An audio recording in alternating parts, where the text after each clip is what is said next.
Sup, ladies and gentlemen, and welcome back to another episode of The Frozen Sodium Throne. We are, as always, very happy to have you here. I'm joined by Rurikhan. Once again, how you doing, bro? I am going through the complete and absolute chaos that is Christmas in Portugal as a family man, which, let me tell you something, It is complete and absolute chaos at any given moment. Like, we were supposed to start the podcast 1 hour earlier. There were some problems with my in-laws' car, and I had to go and assist, and that pretty much just ate my entire morning. It was fantastic, dude. It was great. Yeah. Okay. I have done no Christmas shopping whatsoever. I have nothing in my house that even resembles anything Christmassy whatsoever, because I don't really celebrate Christmas.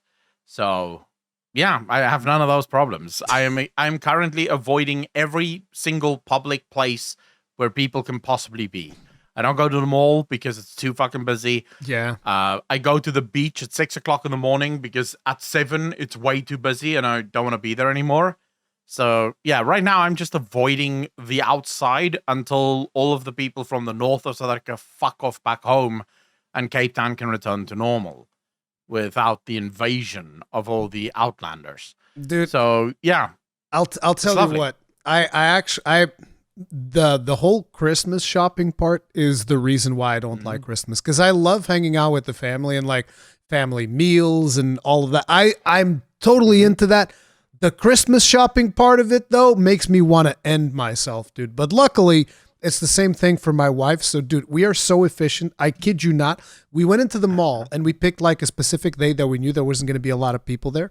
We go in there and, dude, within 1 hour, we were done. We just went in there, boom, boom, boom, boom, boom, boom, boom, done. Let's go, let's leave, let's get the hell out of here. Both of us, me and my wife, are just like, we need to get the hell out of here. These people are insane. They want to stay in here for hours upon hours upon hours, looking at the shops and consuming. And me and my wife are just like, nah, bro, listen, this gift for that person, that gift for that person. We have the whole thing planned. We even had like a route planned out. We start here, then we go to that store, then that store, and then we get the fuck out. It's that simple. An hour, though? Yes. An hour? Yes. It's a long time, though. Listen, dude, I have a big family. Lots of stuff that we needed to pick up. Dude, I think the longest I've ever been in the mall was about half an hour. And the only reason I had to be there for half an hour is I wanted to buy one of the Warhammer books. I have to go back there again this weekend, because Dark Imperium book number 3, they just got that from another store, so I have to go pick mine up. And then I had to walk to the other side of the mall, which is roughly, it's almost a kilometer's walk, because it's a massive mall, and they decided not to build it in multiple stories, but instead just have the whole thing be one thing. So it's a massive fucking mall, right? So I had to walk to the other side of the mall to get biltong, because the good biltong place is on one end of the mall and the bookstore is on the other fucking end of the mall. So that's the longest. I think it was half an hour. And I was in and out. Like, what the hell's biltong? What's that? Dried meat. Did you say fried meat? Dried. Oh, dried. Meat. Okay, because I remember. I think at one point you were the one who was saying like, "Oh, we need to deep fry this thing, deep fry that thing," and I was like, "Bro, stop." You can deep fry. You can deep fry dried meat as well. I think. I don't know what it would taste like. I've never done that actually, but you could do it. It would probably be good. Anything's good when it's fucking deep fried. Dude, don't look at me. Don't look down. Like, I'm telling you, like every single human being agrees with this. No. If something is deep fried, it is juicier, it is tastier. It's just everything is better with deep fried. Okay, tell you what. Name a thing that isn't better deep fried. So tell you what, why don't you deep fry this and see if then you can use it to play video games. Dude, even raw, that thing can't be used for fucking video games. So, that doesn't help. For the audio only listeners, I showed Accolonn a controller. It's kind of like his kryptonite. I show him the controller and he just goes like a vampire, like ah. I hate controllers. I find them wholly unnecessary. They are very much necessary, dude. Playing with controllers is so nice. So Mouse and nice. keyboard. Is perfect. Listen, you do not know the joys of haptic feedback on a controller. It is glorious. You'll never know this joy. You won't. Sorry. Yeah, because I need something vibrating in my hands to allow me to know that I'm being shot by something. I can see I'm being shot. I don't need to feel my fucking shit vibrating. It's fine. It's all good. I think the only reason people use those fucking controllers and why they get used to it is because when you're too young to actually buy sex toys, that is at least something. I think that's the only thing that those controllers are really good for. It's a good thing. First time I picked up a controller, I was already an adult, so that's not really a problem. Did you struggle to get sex toys? No. I don't need sex toys. Dude, Anyway. everyone needs sex toys. Nope. But No, I'm good. Have been playing World of Warcraft. You haven't, right? Because the South African government says no World of Warcraft specifically for Accolonn. I've not finished it yet, but I am getting there. I'm getting there. I have like half an hour worth of questing left. It's literally the part that you want to talk about that I have not done yet. Yes, it is. As things stand, I am standing at Chromie, waiting for the quest time to start. That's what needs to happen now. So yeah. That is it's good that you're at least getting there, dude. I have been running Mythic Plus like an absolute degenerate, and it's been pretty fun, except for the one problem that I still have with Mythic Plus, which is like because of the RNG nature of how you get loot with Mythic Plus, I've been to a point where I've done like 10 of them in a row without getting a goddamn thing. It's great. Oh yeah, that's always fun. It's fantastic to do an activity that is extremely challenging because like we're already shooting for, I mean, I say extremely challenging for a lot of people, like a 10 plus key is nothing, but for us, we're still like, I'm an old man, it's like I'm getting in there. Like I got my what do you call the sciatica, whatever the thing in the back and whatnot. I have my old man pains and I'm like, oh man, I'm just like, ugh. And I'm struggling to get in there, and then you get to the end of the dungeon after I've done a fantastic job and nothing. And I was like, that's great. That's exactly what I wanted. Thank you. The thing with the loot, I've been thinking about this quite a bit, and especially now with the very ways of getting loot. So you can get it from crafters, which is quite high item level. You can get it from Mythic Raids. You can get it from PvP. You can get it from Mythic Plus. I don't know if there really is a way to fix loot without causing it to just become so abundant that it almost no longer matters. Yeah, I understand. I understand that. I'm just saying that it never feels good to finish a Mythic Plus with nothing. It always feels bad. That's just like a serious problem that I don't know how they fix it though. I really don't. I don't know how they.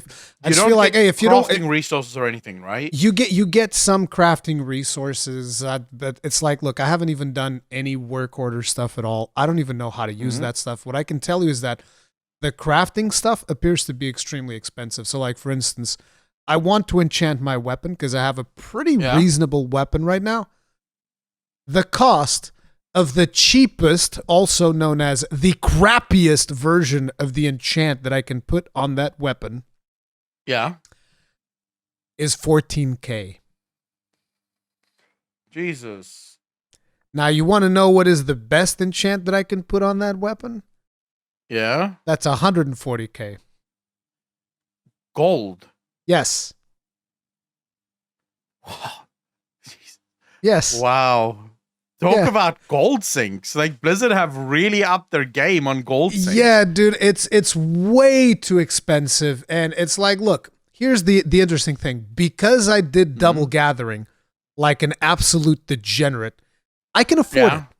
I can just be like, $140,000, no problem. I have over 1 million gold right now. I broke 1 million gold in World of Warcraft for the first time because I gathered like an absolute degenerate on those first weeks. It was disgusting.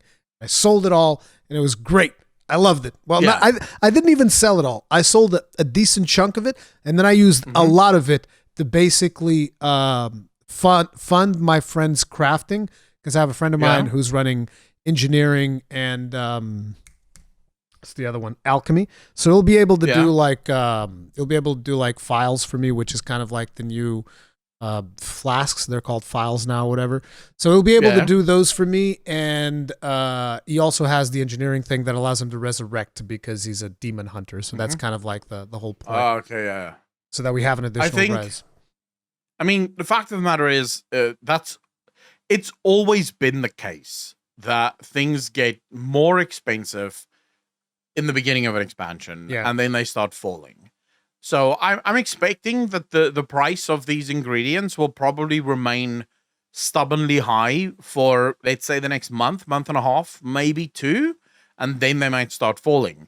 The problem is that Blizzard is this time around actually actively going to be working to update professions. Like every single patch, professions will be updated more and more, which is where things get wild. Because this means that for the first time ever, we might see massive spikes in terms of profession pricing that I think a lot of players might not be aware of and might not necessarily be ready for. So it's going to be interesting to see how players react to that. Yeah, we'll see. But so far, the Mythic Plus experience has been, it's just been fun. It's just been fun to go in. But a lot of the stuff was apparently overtuned because Blizzard came in with a sweeping amount of nerfs into the Mythic Plus system specifically. To give you an idea, last week was Fortified Week. I know that you don't do that much Mythic Plus anymore, but like, Fortified means, for those of you that aren't aware, the ads before the bosses are super juiced up, and the bosses themselves are normal damage. And then this week it's tyrannical, so it's the other way around. So the ads are normal, but the bosses are mega juiced up. So last week, when the bosses were normal, we couldn't kill one of the bosses in one of the instances. I think it's the second boss of No Cood or whatever. This week, when the bosses are tyrannical, same key level, we killed that boss. It was still hard, but we killed him. So it's just like, but you guys had more gear, probably. No, we're pretty much at the same gear.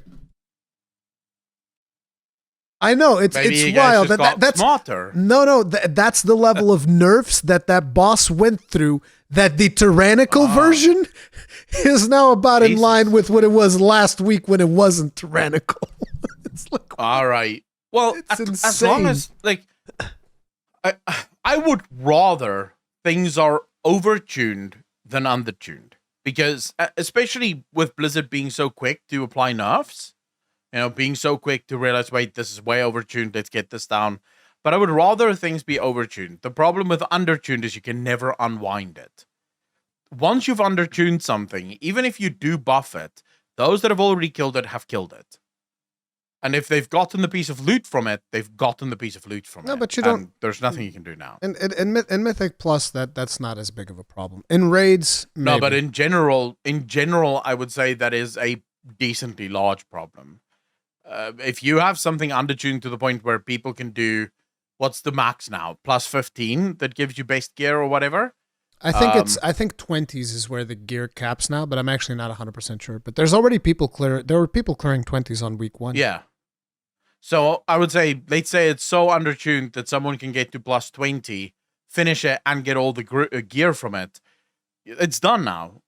When you buff it now, you screw everyone that couldn't get there in the first place, and they're now doing it harder. But those that have already gotten their gear have gotten their gear. You can't unwind that unless you take their gear away, which isn't fair because they didn't do anything.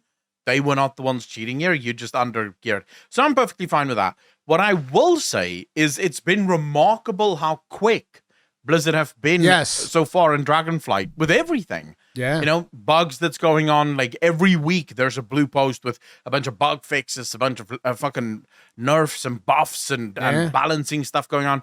It's actually wild considering we're moving into Christmas time. This is usually where there's very few developers at the office. You want to know what's really wild? How fast they were to nerf Protection Warriors in PvP. Now that is wild. I love that. They nerfed Protection Warriors. They were just like, nah, man, listen. Your shield slam is just dealing way too much damage in PvP. And I'm like, okay, so Please explain this to me. Please, I just want to understand. They're like, we believe that protection warriors have too much survivability and deal too much damage in PvP. And I'm like, okay. Let me try to unpack that.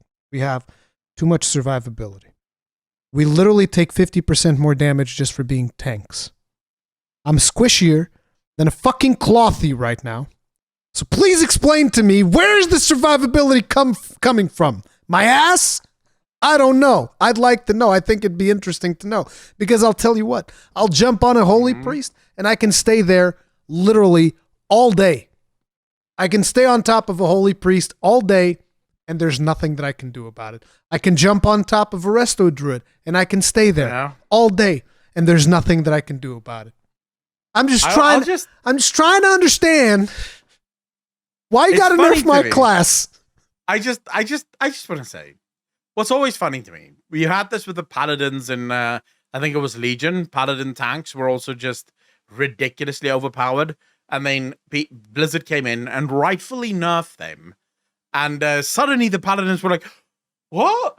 But what? Like, bro, I was just, I can't one-shot people anymore. Like, how's this fair? Yeah, but I was never one-shotting people. And I should be able to one-shot everyone. How's this fair, Blizzard? How dare you? And now the warrior tanks are coming in going, bro, I was just killing like fucking 10 people at a time. Hey. Why would you nerf me for that?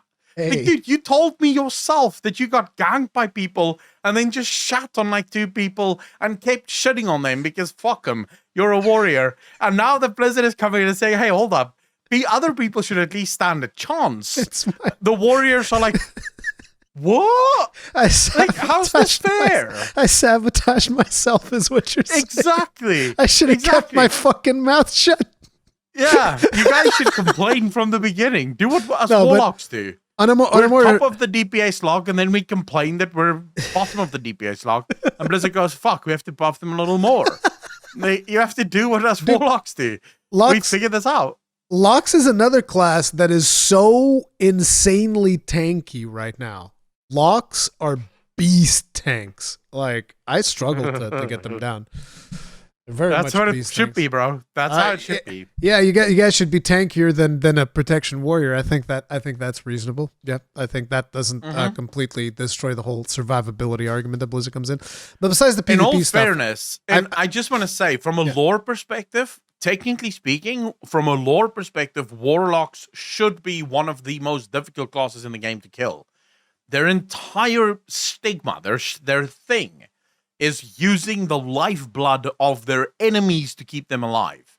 So they literally grab all of the life from their enemies and use that shit to keep them alive. So in the lore, Warlock should be nigh unkillable. You should really want to kill a Warlock. So it makes sense. Perfect. My only thing about the whole PvP thing is, like, ultimately, I don't care that much. Like, if you nerf it to the point where it's not fun anymore, I'll just stop doing PvP. It's not really a big deal for me. It's been fun while it lasted, and it's whatever. But my whole point about the PvP thing is I feel that there's a lot of classes that have way more survivability and way more utility than warriors, particularly whenever it comes to healers. Like, look, on some of the first days of the expansion, like, when I was doing the quest that you're doing right now, at one point, I was jumped on by a resto chamois. And there just so happened to be a bunch of people there. So at one point, there was 6 of us wailing on a resto chamois. Yeah. And we didn't kill him. We weren't able to kill him. There was 6 of us on a resto chamois, and we weren't able. Now, me, I wasn't doing that much damage. Obviously, I'm a protection warrior, whatever. But what are you going to say about the other people? There was also like a fury warrior. There was like, I think there was a ret paladin. There was some other castle. Like, there were 6 people wailing on this resto chamois, and he would not die. So all of the bad classes in the game, basically. Paladins, warriors, maybe yeah, a PK. sure, whatever. Yeah. No wonder you guys couldn't kill it. You needed a warlock. Of course. No, but it's like that's something that I feel needs to be looked at. Because if you're going to nerf tanks in PvP, I feel that, okay, then nerf healers as well. It's just fair. Look, I mean, if I'm going to die faster, I want healers to die faster too. You know, it's mutually assured destruction.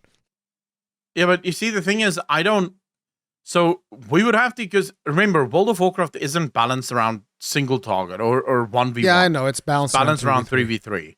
So we'll have to wait and see what it looks like when we get into 3v3. Because if it turns out to be another Wrath of the Lich King fiasco, where you would have resto shamans, warlocks, and rogues running around being god comps and stuff. Wasn't there rogue mage priest?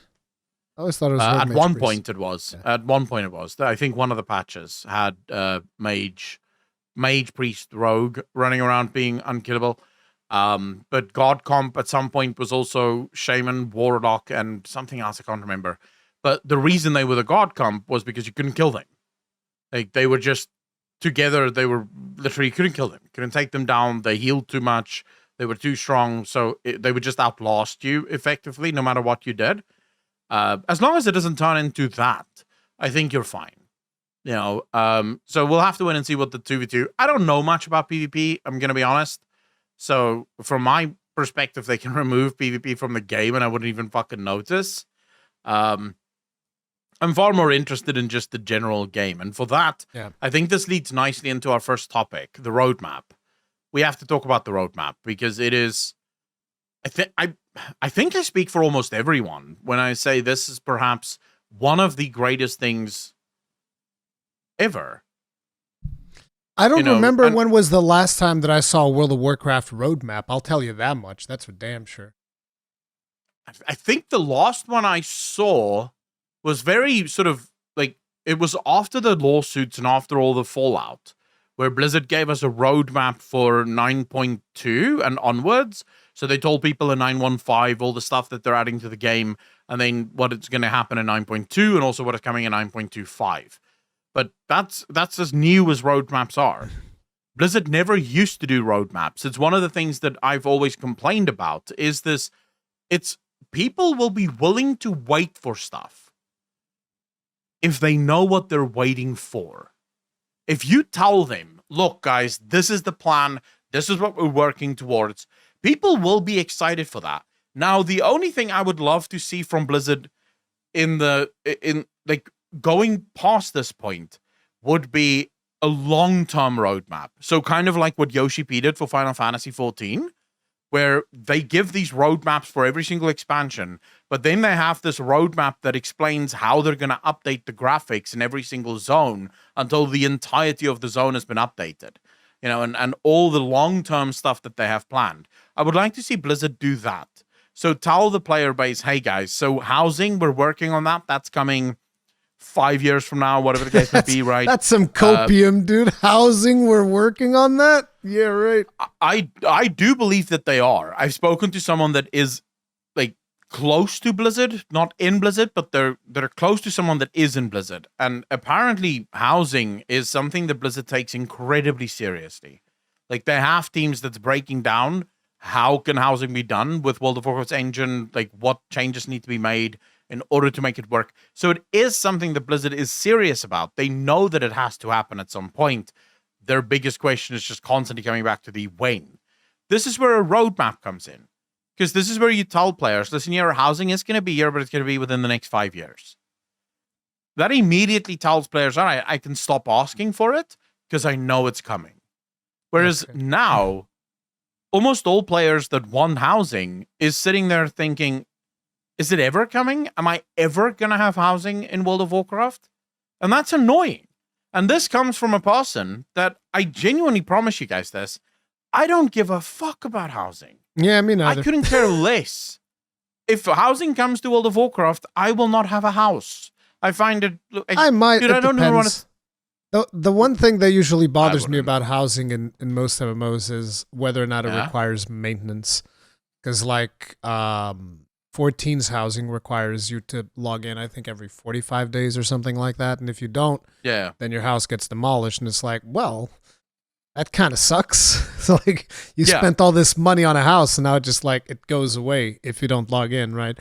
So I'm not a big fan of that aspect of it, which is why I never really had a house in 14 until suddenly a group of friends of mine was like, oh yeah, we bought this plot for our free company. And I was like, well, okay, I guess we have a house now. Dude, I don't even want to take care of my house in the real world. So why the fuck would I try to take care of a house in a fantasy world? But it's like, I don't think there's any question in your mind that that is a major market of players that enjoy that type of activity, right? Yeah. Yeah, of course. People love That's that. the only reason I want it, because housing is the gift that keeps on giving. It's a social specifically thing. for your RP players, your more social players. Fuck, they will spend, dude. If you want to see the most alive community within Final Fantasy, go to the housing district. Yep. There is always a boatload of fucking people running around there. They have parties. They have fucking plays. There's literal people that put on theater plays, that have a theater. Their house is a fucking theater, and they put on plays for people to go watch. Like you buy a ticket and you go watch every Friday or whatever. It was actually kind of weird one night when I was logging in. Me and my friends were logging in to go do raids, and we usually log in and we hang around near the house, because our house is right next to a market board, so it's almost like having an auction house immediately outside your house, which is perfect. So we log in, we're getting ready to raid, and we notice there's a stranger running around in our backyard. So we go inside the house, and there's just 6 or 7 people who are all just sitting in our house. Because you can leave your house open so that people can go in and check stuff out, right? So there was 6 or 7 people sitting in our house, and I go in there and I was like, oh, hey, hi, how are you guys doing? And they're like, oh, yeah, we're your neighbors. We just came to introduce ourselves. And I was like, make yourselves at home. Yeah, fuck. Come chill out. I was because I don't participate in a lot of social activities in Final Fantasy 14. So I'm not saying it was a bad thing. It was just I was a little bit, whoa, this is interesting. Just 6 or 7 people in our house. For the RP crowd, it's amazing. For the social crowd, it's amazing. For the adventure crowd, it's amazing. Because usually what housing allows you, even for the developers, it's amazing. Because housing allows for you to add more things to the world than what you could do with any other type of content. No other content is going to allow you to really put things in different parts of the world that doesn't make sense. Whereas with housing, especially if you look at something like World of Warcraft, right? You could add doodads and curtains and roofs and walls and chairs and furniture and all that shit from an orcish standpoint, which suddenly allows you to bring back areas of the world where the orcs are overrepresented. And then, of course, areas with trolls and undead and humans and dwarfs and all of this stuff allows you to bring back content that otherwise would not exist. It wouldn't exist. You wouldn't be able to take, what possible type of content could you come up with that draws people back to Durotar? It's over. It's done with. Yeah. You could add content to Durotar for people to go do there, but most people are going to complain. Why the fuck am I there? Whereas if you add a type of chair, right, that drops from mobs within Durotar, suddenly people are going back there to go and fucking farm that shit because they want that chair, because they want to put that chair inside a room in their house. So do decorations and brilliant. Stuff, and you could have decorations is one of the biggest things, and you could have decorations from all professions. So you could have alchemy can do a mixing set or whatever that you can then put in your house. Blacksmithing can do all kinds of iron items that you can then put around your house. Leatherworking, you can have special couch or something like that. There's a million different things that you can add, and it's just a system that just ties the world together, and it's synergizes with every other system that the game already has, which makes sense. Because you can put certain things in raids, you can put certain things in dungeons, you can put stuff behind world quests and all the rest of it. And guild housing is usually part of the housing discussion. For anyone that's thinking I would prefer guild housing to housing, it's the same thing. If you're going to have housing, you're going to have guild housing. In FC, for instance, what they do is you have different instances of the housing districts. But there's limited instances. You can't just have infinite housing districts, which is why there's limited land in 14 essentially, which makes it so valuable. You can have, they have a certain number of instances, say instances 1 through 10 or something. It's not 1 through 10. I think it's more than that, are exclusively for free company houses. And the rest of the instances are for personal houses. If I'm going to be honest with you, the way that Blizzard should add housing to World of Warcraft, and I've made a video about this before, Garrison. Just start adding every single patch new customizations to your garrisons. Like, allow people to customize the garrison ever more. It's not a perfect housing system. I think they should. I think they should move the garrison. Like, well, let's say right let's now, say there's I wouldn't even do that. No, but let's say, for instance, there's like, for some strange reason, because we've had those forces there, right, for a while, the forces of your garrison, and Blizzard could just go like, oh, our forces are no longer needed in Shadow Moon Valley and the alternate timeline of World of Warcraft. So we're going to be calling them home. We've solved all of those problems. They served their tour and whatever. And we're going to be calling them home. And we need a place for them to stay. And therefore, we're moving your garrison over from here to here. And say, for instance, if you're in the Horde, then you could have your garrison somewhere in Durotar or whatever. If you're from the Alliance, you have your garrison somewhere near Stormwind, whatever, right? And it's, but I'm sure they have room in the continents to put that stuff in there. And then, like you're saying, after you move them to those locations in the actual main world, as opposed to it being on a fucking alternate dimension that shouldn't even fucking exist. Yeah. Then it would, after you move them in, then every other patch you could start adding stuff into it to make it more like a housing thing. A couple of things that just keeps adding more and more. As I said, not a perfect, not a perfect housing system, but something at least. It gives people that like housing something to look for. We started this housing discussion with the roadmap situation. So we have Blizzard's released a roadmap, and we have plenty of patches here detailed. This is for 2023 total, and it goes all the way from winter to fall. So on winter, we have patch 10.0.5, which is going to bring in the trading posts. This is probably going to be, I expect it, early January. Because that's also when the Final Fantasy XIV patch is coming, and we know that these two companies are they enjoy in competition. They enjoy basically releasing stuff around the same time, so that we can all be miserable at the same time. Blizzard could consider. No, wait, none of them has actually been announced yet. I was wondering if it would have been, but most likely the Final Fantasy XIV patch date is going to be announced tomorrow, or by the time this podcast gets released, it'll probably have been announced already. Because I'm probably releasing this tomorrow or something. But that's getting announced tomorrow, and I expect it to be. It's going to be January, though. We know it's January. So if Blizzard would release this in February, it would actually be a really good step up, because that way they'll be like, "Hey, we're confident that if people want to go check out 14, they'll come back for the content that we're doing next, because we're doing a good job with Dragonflight." Maybe we'll see how that pans out. But anyways, they're not gonna. They're probably not gonna. Blizzard have never done that. Blizzard have actively in the past. When World of Warcraft was on top, and I kid you guys fucking not, when World of Warcraft was at the peak of World of Warcraft, some of these smaller games, like I remember one year, Guild Wars had like a major launch of something happening, and Blizzard put their patch, like a small patch, on the exact same day. Just to fuck with Guild Wars, because they could. They knew that people were gonna pick World of Warcraft over Guild Wars. The thing that might give them pause now is the fact that it's not as obvious that people will pick World of Warcraft over Final Fantasy. They might be risking it. They might be going, "Ooh, this is tight. Let's either do it earlier or let's do it later." But in the same week might be a problem. And the first patch that they're doing is not even that big, because it's 10.05. It's going to bring in trading posts, Promise tomorrow, which I'm assuming this is like new events in the future zone. They said it's a zone. Yeah, it's like some kind of zone. You haven't seen that zone yet.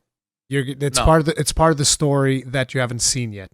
So in that zone, they're probably going to be adding new things and new events, which makes sense because of the stuff that takes place in that zone. It's the zone. I saw someone on Twitter speak about some kind of zone that it's a timeline where the Prime List won. And that's apparently they didn't necessarily won, but we can just say that, sure. Yeah. But okay, so the first patch, it's bringing new things for that zone, and then white and gray transmogs, because I wasn't even aware that you didn't collect appearances for white and gray items. Apparently, it only works for like green, blues, and epics. They're going to be bringing those in for white and gray transmogs as well. But I'm assuming that this white and gray transmog stuff is probably going to be for new items, because otherwise it's going to get pretty freaky. No, I think it's for everything. The fact of the matter is, people have been asking for the ability to mog white and gray items for a really long time. So it might be for everything. Blizzard might just do this. It's not overall going to be that much because a lot of gray and white items share appearances. So they look very similar. Not all of them have unique appearances. Some of them might just have a slight color variation to the others. So I don't think it's going to be that hard. But anyways, after that, we get a patch 10.0.7, which is Return to Forbidden Reach. We're finally this is the Drakthir starting zone, right? Yeah, but now all of us are going back to the Forbidden Reach. And if you rate the Wowhead blue post about this, we're going with the Drakthir and someone else, a friend of the Drakthir. And they're going back to the Forbidden Reach because they're looking for something or they're trying to figure something out, but there's a massive story there. And then you have human and orc heritage armor, which I'm probably going to do because I love orcs. And then, of course, holiday updates, which I think, cool. I don't give a shit about that. It's probably going to be Summerfest or some other nonsense that they've done before, right? Yeah. Yeah, probably some shit like that. Probably more updates coming, more small holidays being added. I think it is time, just going to be honest, I think it is time for Blizzard to start making changes to the holidays that we've had almost since the beginning of WoW. Because there's some of those holidays that have been the exact same thing for such a long time that it might be worth making some changes there. But anyways, what's in Season 2? In Season 2, patch 10.1, we are going to be getting a new zone, new raid, new PvP season, new Mythic Plus dungeon pool, profession updates, and user interface improvements. And this is like snuggled in between spring and summer. So this is going to be huge.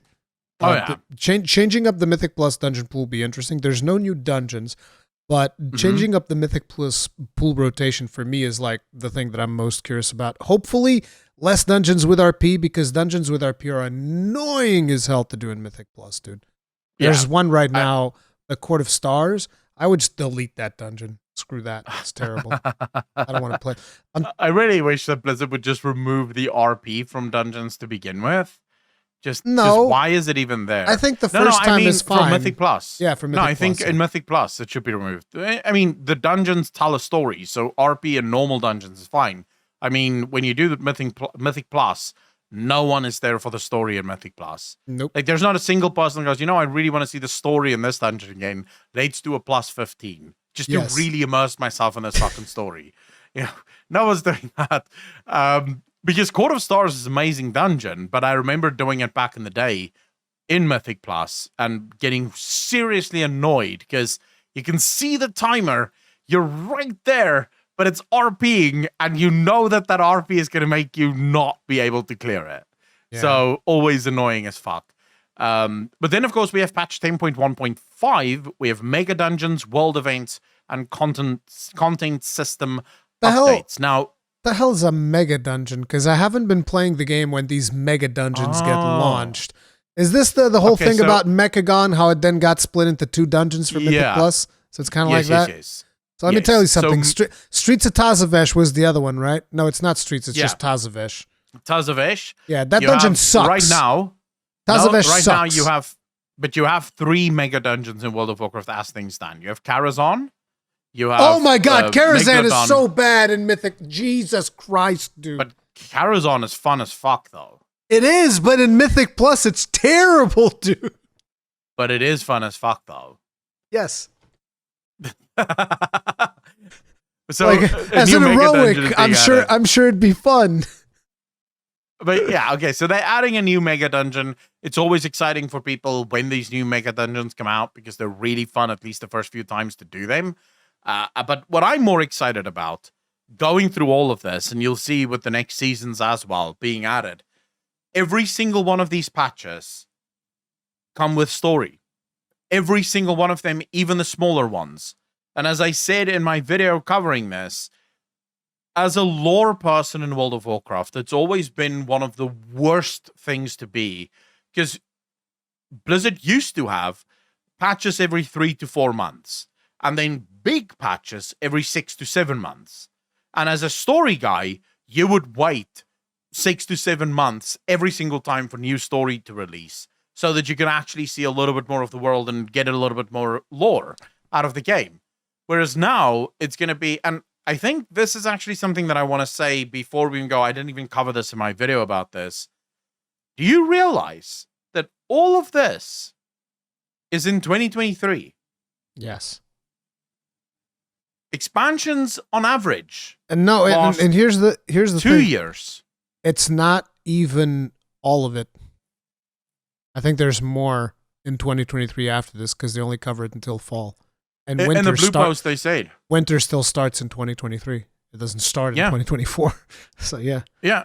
In the blue post, they said there is a lot more to come, but this is the roadmap for now.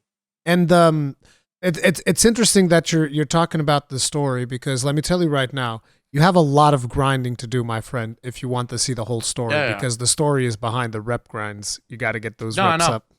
Okay. I'm well aware. Yeah, that's on 10.1.5, then 10.1.7, which is going to be in fall. We have story and quests, so this is just like a bunch of new quests. We have holiday refresh, which is going to be like new. I wonder if holiday refresh means that they're actually changing the holidays. Because the other one says holiday updates, then this one says holiday refresh. I don't know. And then content and system updates. I'm not sure what that... I mean, content's obviously going to be like more world quests, I would imagine, more stuff out in the world. According to the blue post, the content and system updates is whatever players identify as things that they don't like or things that they want added. So, like, for example, the Mage Tower, that was something that players really wanted. And so they added it. So whenever it says content and system updates, it's if players were to start asking for Torghast to come back, then they'll probably bring Torghast back in one of those patches. Or if players started asking for the farm to come back, they would probably bring the farm back in one of those patches. But I mean, Torghast is still active, right? You can still go to Torghast right now.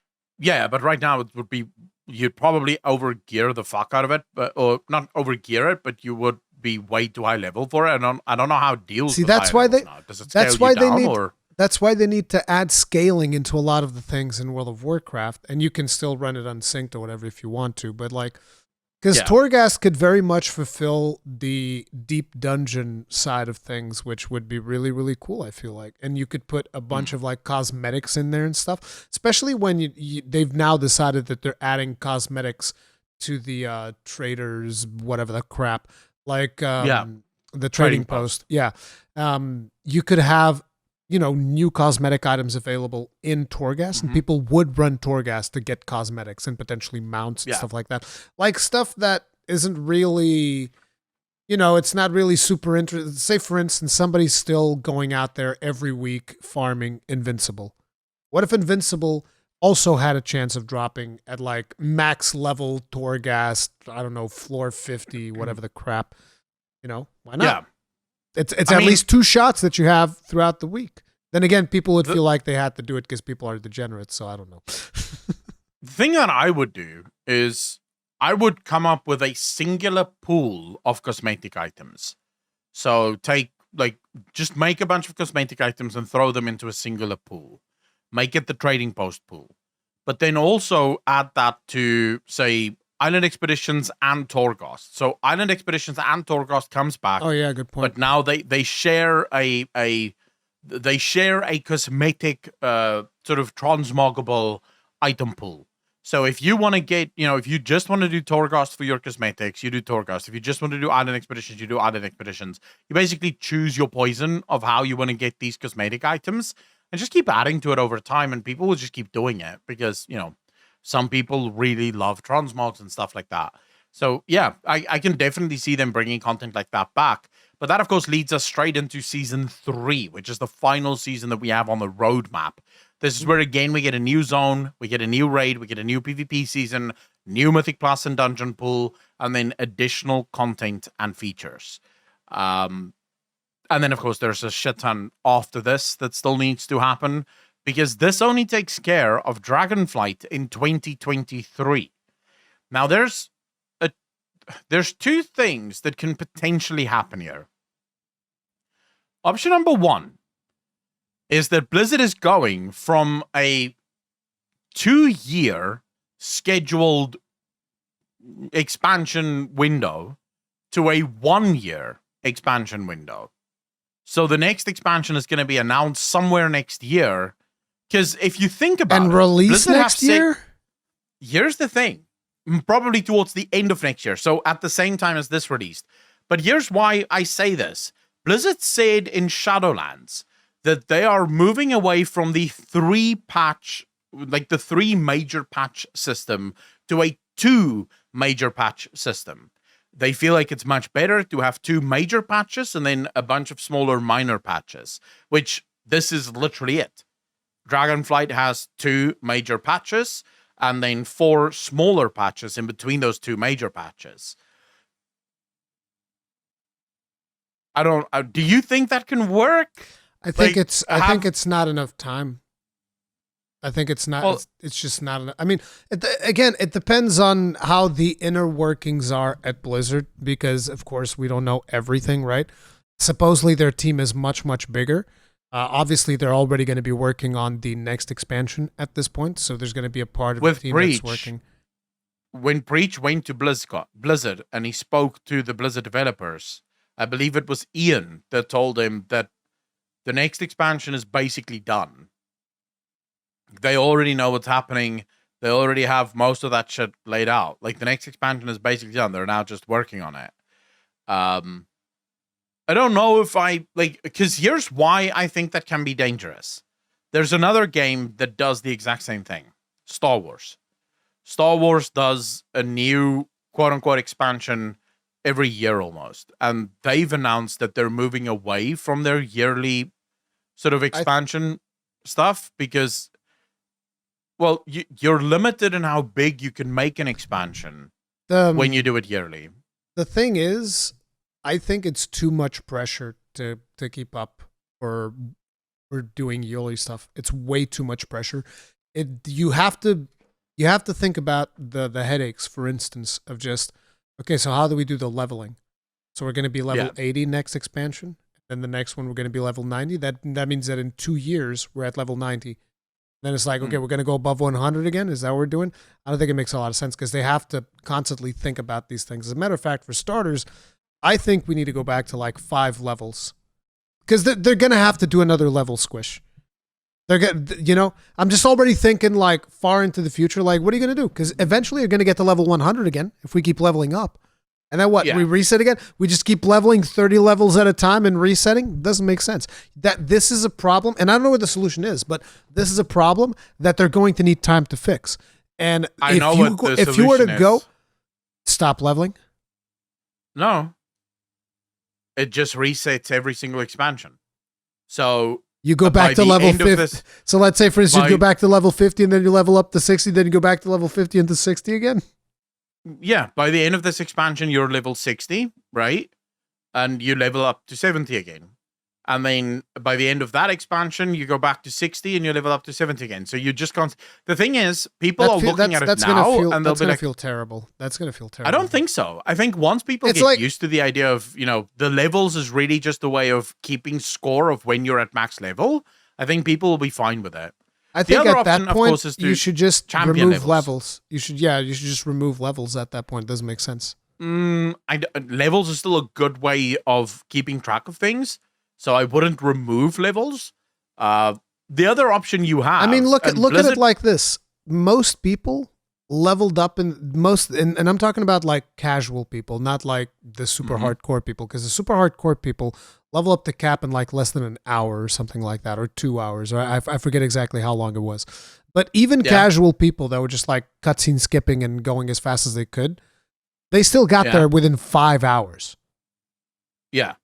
So like even like your regular average Joe player could get there in like 5 hours at level cap. So it's almost like, what are we doing? We're just seeing this number going up. Like, I think that Blizzard's eventually going to get to a point where they'll just be like, hey, we just don't need levels anymore. We just don't need them. No, I'll tell you exactly what Blizzard is going to do. Because we know that Ian said they now have a system in place. Because he was speaking about this last year, where he spoke about specifically the level squish and explaining that he understands that players hate it because it makes you feel weaker. It's not a good system, but it's the base they have right now. And then he said, but we've developed a new technology that allows us to never have this again. So it's going to allow for them never to have to level or stat squish ever again without making players feel weaker at the beginning of an expansion. Because it used to be, whenever a new expansion comes out, you'd actually de-level in terms of power. You'd de-level for the first 5 levels, and then you'd actually start leveling again. Like actually starting to gain some more power. I remember the best example of this was back in, was it Mist of Pandaria? I think it was Mist of Pandaria, where it may have been Legion. Actually, I think it was Legion. So I was level, like, let's say I was level 92 or some shit like that, or like whatever the leveling. Let's say the max level was 60. I know it wasn't that, but I can't remember what the fuck it was back then. But I basically leveled 2 levels in the expansion so far. So I wasn't even near the end of it. And I got attacked by someone that was 8 levels into it. So they were already 58. I was level 52. And I killed them. I literally just blew them up. They couldn't fucking fight me. And I was like, that's right, bitch. Because you basically de-level before you start gaining power again. Yeah, I think there was something like that. There was something like that in BFA as well, where lower level people were dealing more damage than higher level people. It was a weird thing that they did. But fundamentally, like just kind of to go off on the yearly expansion, I just think it's too much. I don't think you want that, because it can also lead to creative burnout. You have to constantly think about, every year. Like, look at Call of Duty. How many Call of Duties are a piece of garbage because they have to be released yearly, right?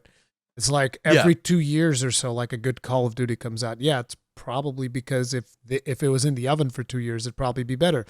So I don't think they should shoot for that even. I think it needs to be 2 years between expansions. No, I agree with you. I think 2 years is fine. I think the way that Blizzard is I know what the technology is that Blizzard is going to employ for power levels and things like that. The technology for power levels is perfectly fine. You just make the gains incrementally smaller, and eventually, slowly but surely, you make people go through a slight nerf every other patch. So they do get slightly nerfed every other patch. So you basically introduce horizontal progression without calling it horizontal progression. Yeah, that's like you're eventually just getting to a point where you're going to stop leveling. Like, that's it. That's what you're describing. You get to a point where you just stop leveling. For the leveling, it's very easy. You make level 70 the max level. That's the highest level that you can ever go. And then you introduce a thing called champion levels, much like the Paragon system in Diablo 3, which can basically go on forever. So you can go to champion level 250 million. No, I don't think you'd want that. I almost feel like you just you get the level cap, and then you just get every expansion. You get 10 levels. I mean, I don't know. It's such speculation that I have no idea what they're gonna do, and I honestly don't know the solution. But either way, I want to move us along, because there's still quite a few things to talk about. Yeah, we have a lot of things to talk about. So first thing, I wanted to talk about the Race to World first. Now, I haven't really been following it. Have you been following it? I've never followed it. I found it the last time I followed the Race to World first was when Paragon was shitting on Method. So this is back in the days of Wrath. I was a huge Paragon fanboy, and I would always watch the Finnish kick the shit out of the rest of the world. But that's the last time I gave a shit. And the only reason I liked them was because Paragon was for the Horde, and Method was for the Alliance. Of course. Fuck the Alliance. Of course, it had to be for the Horde. So, they've been doing, they basically got to Razageth reasonably fast. I think it took them like 2 days or something to get to Razageth Mythic. And I have the latest updates here. Liquid have crested 200 pull threshold on Razageth, so it's over 200 pulls. Echo and Liquid, before this, Echo and Liquid swapped out their compositions. But basically, they did a couple of split runs, and then they just started grinding through. But the reason I'm bringing this up is because here's what Blizzard has done. I believe about 9 hours ago is when this was posted to Wowhead. Okay. Mythic Razageth has received some hot fixes, nerfing the health of the boss and the Phase 2 shield. So, how much do you think they nerfed the health of the boss by? If it's old Blizzard, I want to say like 50% or some shit. Because they usually like nerf massive amounts. Hopefully, new Blizzard is much more reserved and conservative. Like 1 or 2% maybe. Mythic Razageth's health has been nerfed by 5%, from 593 million to 563 million. This will reduce the overall DPS check needed to defeat the encounter. Now, there was also a change in a spell. Blizzard has nerfed the Phase 2 shield by... Go on. Try to guess it. 50%. Or 5% again. 2%. No. Wait. Relax. Which one do you think it is? Just give me one. Dude, I don't know. 5% seems reasonable. So 10% maybe? You would have done better going with your initial instinct. Wait, 50%? Nerfed 35%. the Phase 2 shield by a massive 50%. And also fixed some issues with pets on the encounter. Now, see, the problem that I have with this is that what does this show you? Like, what does this tell you? If Blizzard is nerfing the Phase 2 shield on a boss by 50%. It means that there was no internal testing before it was done. Exactly. And this is one of the biggest problems that I have with Blizzard. You need to field an internal team, and they need to clear the mythic encounter. It's that simple. You need to get 20 people that work for you to clear this mythic encounter. Guess what? Yeah. Ultimate encounters in Final Fantasy XIV don't come out until the internal team clears them. As a matter of fact, here's something interesting that happened in the latest raid tier. The people that are testing the raid, because they don't play all of the classes, right? You know, they have a set of classes that they play. But the people that were testing the raid internally, they have become so good at doing that particular tier that they were able to clear it better than some of the like top guilds in the game. And so they had to nerf the boss's health a little bit, the final boss of the tier. Now, I want you to guess by how much they had to nerf the boss's health. No, probably like 1-2% maybe? 1%. They nerfed it by 1%. That's what they got wrong. They were like, man, our numbers, and we need to nerf this by 1%. So they nerfed the final boss of the tier by 1%. Okay, to everyone that is automatically now saying no, but it's impossible. There's so many different things that can happen. You have to keep in mind that this can go this way, and there's no way to test all of that. None of that matters, because if your internal team managed to kill the boss, it means the boss can be killed. Yep, and that's all that matters. It means that all of the other guilds just do it wrong. They have to figure out how to do it right because you've been able to do it. And the fact that you've been able to do it means that it can be done. And that's all that really matters. That's all that matters. All you need is an average raid team of 20 people that is spread across all of the classes that exist in the game. And if they can fucking take it down, you're golden. You're good to go. Now, I'll tell you guys something that is actually... This is something that I learned when I first started playing Final Fantasy and when I first jumped into the very first raid that they had. It's a massive fucking raid. What's it called? That dragon you fight this massive fucking dragon. Nidhogg? Steps of Fate? What's her name? No, not Nidhogg. It's the first like big dungeon. It was introduced in Bahamut's fight. I think it was Bahamut's fight. Bahamut. Where Coils of Bahamut? Coils of Bahamut. That's the one. You did Coils? There's a fight. Yeah, I did Coils. Good job. There's a fight in there where it's a circular area, and then there's a dragon, and she spawns two smaller dragons. Twintania. And you have to... Twintania, that's the one. Yes. When that first came out, no guild could do it. They couldn't kill her. And everyone complained, it's too hard, it's not doable, she has too much health, she does too much damage, it's just not possible, can't be done. Listen to this.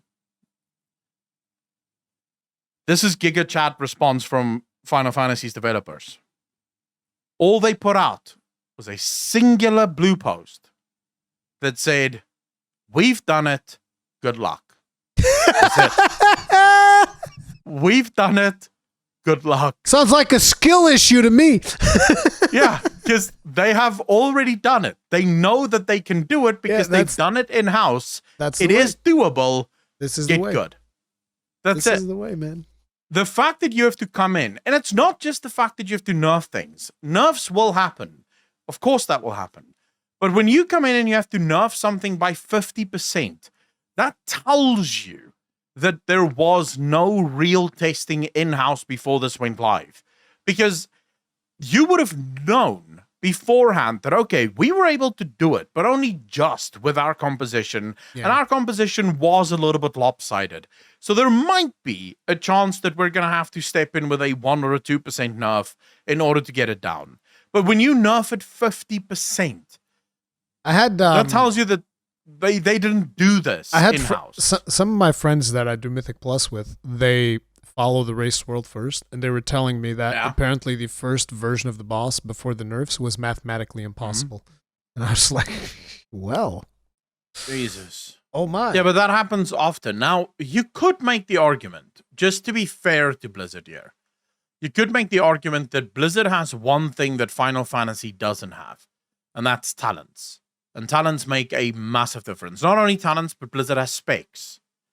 So this is where you would probably run into a lot more variations of things that need to be tested than just, like in Final Fantasy, a job is a job. There are no specs within the jobs. There are no talents for the jobs. So you might make that argument, but I don't know if that still covers a 50% nerf. I'm not sure. It might be. But a 50% nerf? It feels like even it's if you way have too much. all of those different talents and all of those different specs, 50% is still rough. Like 50% that's a massive nerf to something. So I would say, that is a problem in my opinion that Blizzard should try and solve. And I'll tell you why. The Race to World First is clearly turning into an esport. It isn't an esport yet, not really fully, but it is turning into it. I mean, the whole thing about some of the teams participating in it had like dedicated add-on developers with them. It's like, okay.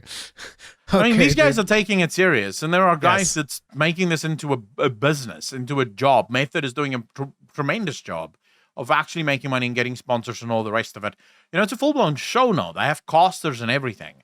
And it's probably just going to keep getting bigger, especially if Blizzard can finally find it in their hearts to join in and actually, you know, make stuff for the World First race. But the problem that I have is if you end up helping a guild due to a nerf, that's a huge fucking problem. Yep. Right? Because everyone else is really crashing against this. They can't get it done. They go to bed because they're not going to be able to do it. One guild decides to stick around long enough for Blizzard to actually apply the nerf, and then suddenly they get it down because the nerf have now basically been way too aggressive.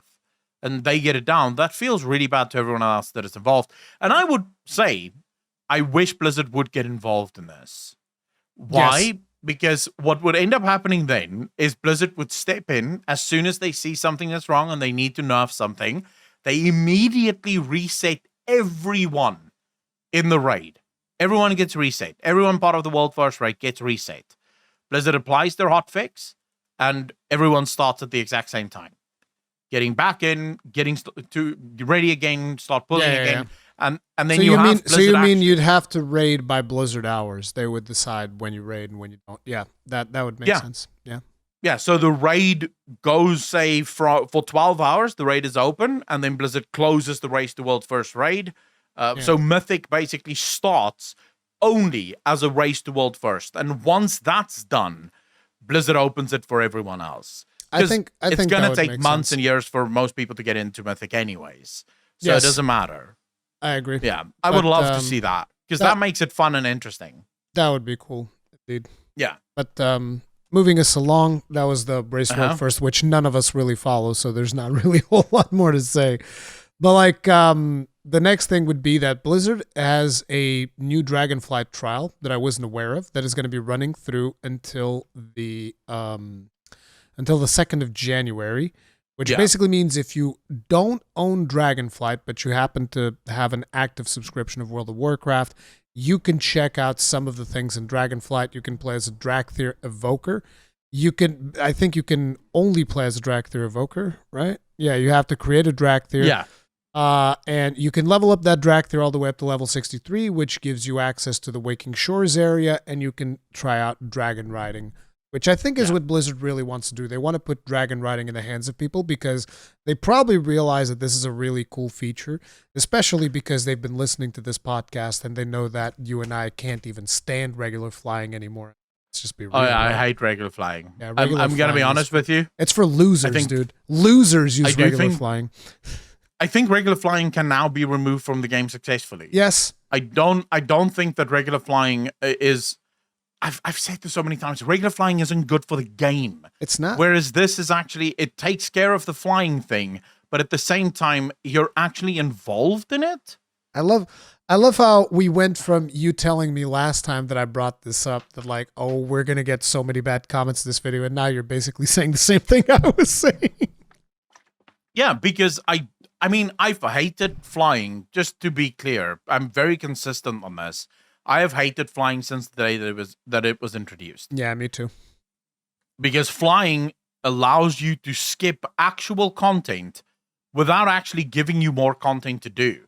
And in the past, I would always come up with this idea of if you at least had flying content.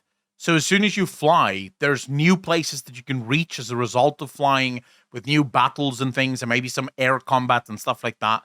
That at least gives you a reason for flying.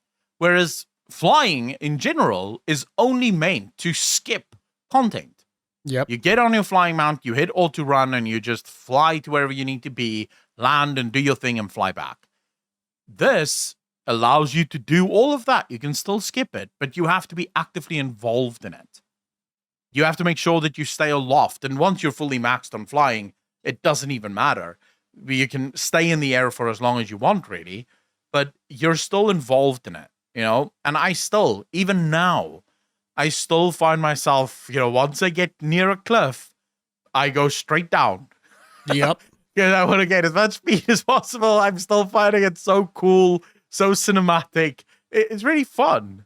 So I don't see why Blizzard wouldn't remove regular flying from the game. And I think that they're not going to. They already confirmed that they're not going to. They probably should, but it's whatever. Yeah. There's still some people out there, and we still get comments about that of people like, no, I prefer regular flying way more, blah, blah, blah. And it's like, sure, okay, boomer, whatever. But like fundamentally, I think that interactivity is the reason why Dragonflight is so good. It's not just the fact that it's super fast. It's super fast, but it's interactive and it feels good. And if you are skilled, you can do better than other people. So in a way, it's also an expression of skill, which is why you have, the courses and whatnot, and you can do gold and you can do the advanced version of the courses afterwards, which is pretty cool. Yeah, and there's going to be more. You know that there's going to be more races added and even more flying stuff added. We'll just have to wait and see how the old world responds to flying, because the old world really wasn't designed for it. So I can see the old world providing some semblance of problems. But again, this is where I would say, okay, fine, keep regular flying. Old world, who gives a shit? As long as every expansion from this moment forward comes with dragon riding as the premier way of getting around. Dragon riding, or at least something akin to dragon riding. It doesn't have to be dragon riding. It can be some other type of mount, like a ground mount that goes real fast or something like that. But like interactive riding, let's call it that. Interactive riding needs to be the future as opposed to just like the flying thing. But yeah, that's the new trial. So if you happen to have an active World of Warcraft subscription, you can try out dragon riding, not for free because you're still paying like however much a month. But I think that most of the... Do you think that there's going to be a lot of people that currently have a WoW subscription that aren't planning? Well, Maybe because Classic. Yeah, it's actually that's it. That's people from Classic. It is for the Classic fam, yeah. Because they've seen that there's a lot of people that only play Classic that tried out Dragonflight, and a lot of people are saying this is the best that World of Warcraft has been in years, and it's true.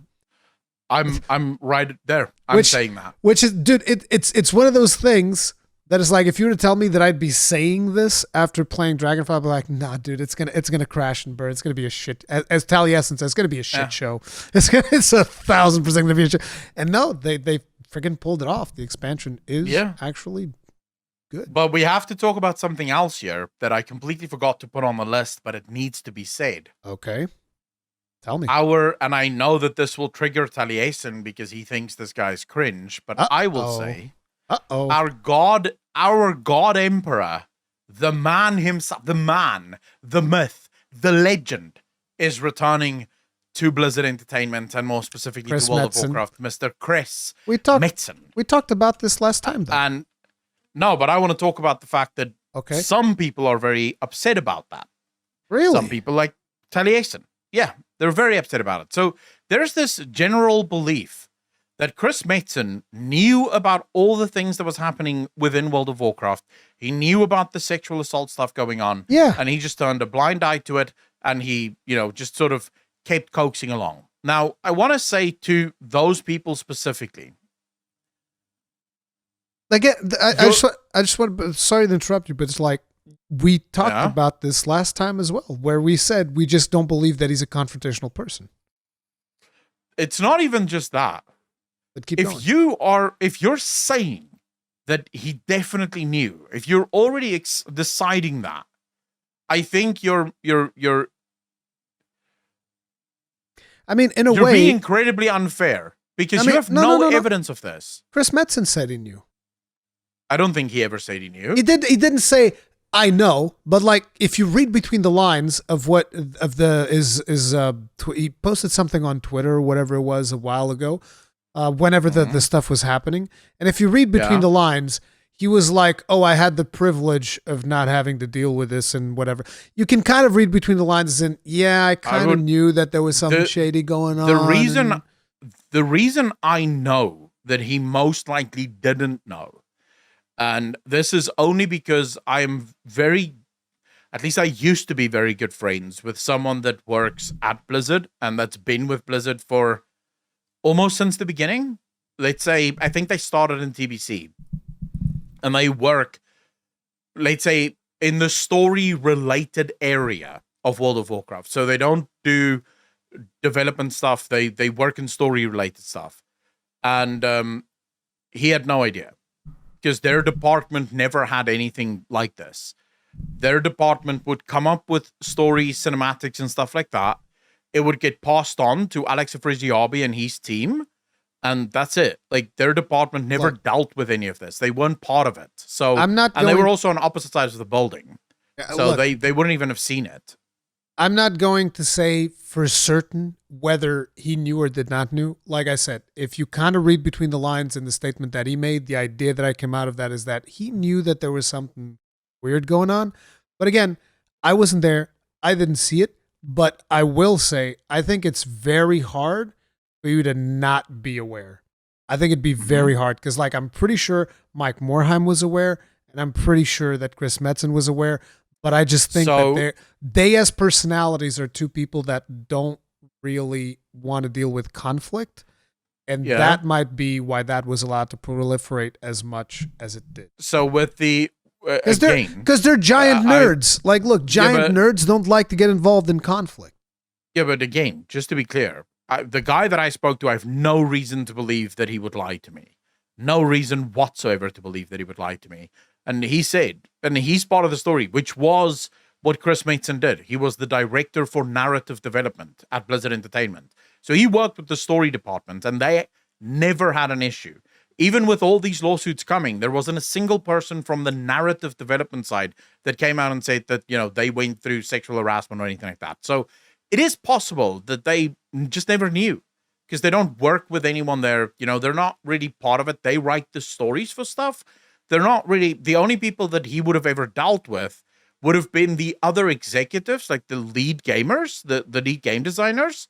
without ever seeing them working with their subordinates, which is where most of these problems came from. Now, with Mike Morhaime, I've heard multiple stories from multiple sources, so I can't really say whether or not he knew.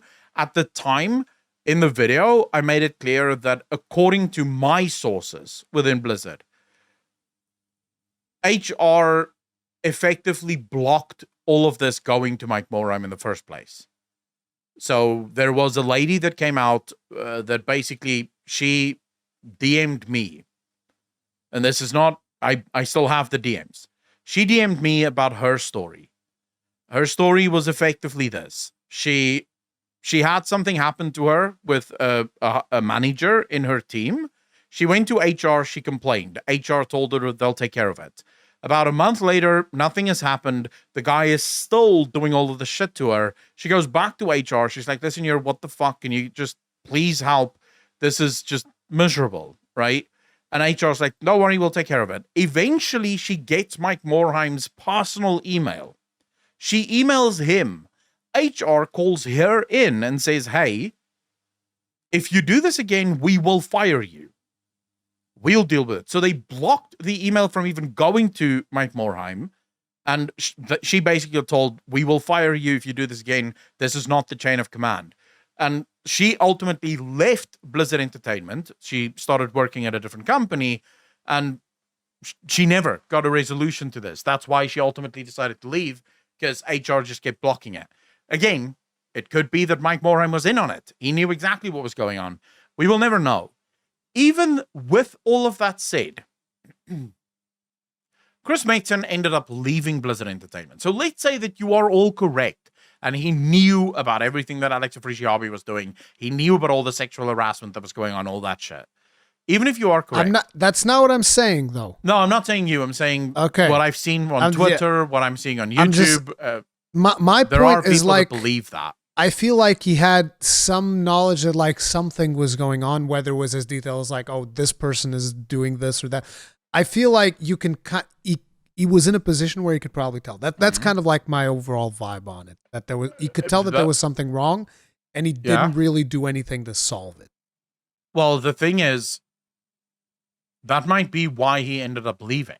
Who knows? He may have tried to stop the frat boy culture. He may have tried to stop That's not the official story no. of why he left, for sure. No, well, the official story of why he left is we don't know why he left. No. They say that it was for family. No, at the time, when it first came out, it was health problems. That was the rumor. Yeah, health problems, and he wanted to spend time with family. Yeah, then it came out about a year later that he had cancer or some shit, which again wasn't confirmed until he kind of denied it. And then there was the story of he got tired of working at World of Warcraft and he wanted to start his own thing, which kind of got confirmed because he did start his own thing. Yeah. But then there were other rumors as well. So we never actually got a reason for why he left. He just left the company, and we got a bunch of vague rumors as to why that is. And it might be that that's why he left. He tried everything in his power to stop the frat boy shit from going on.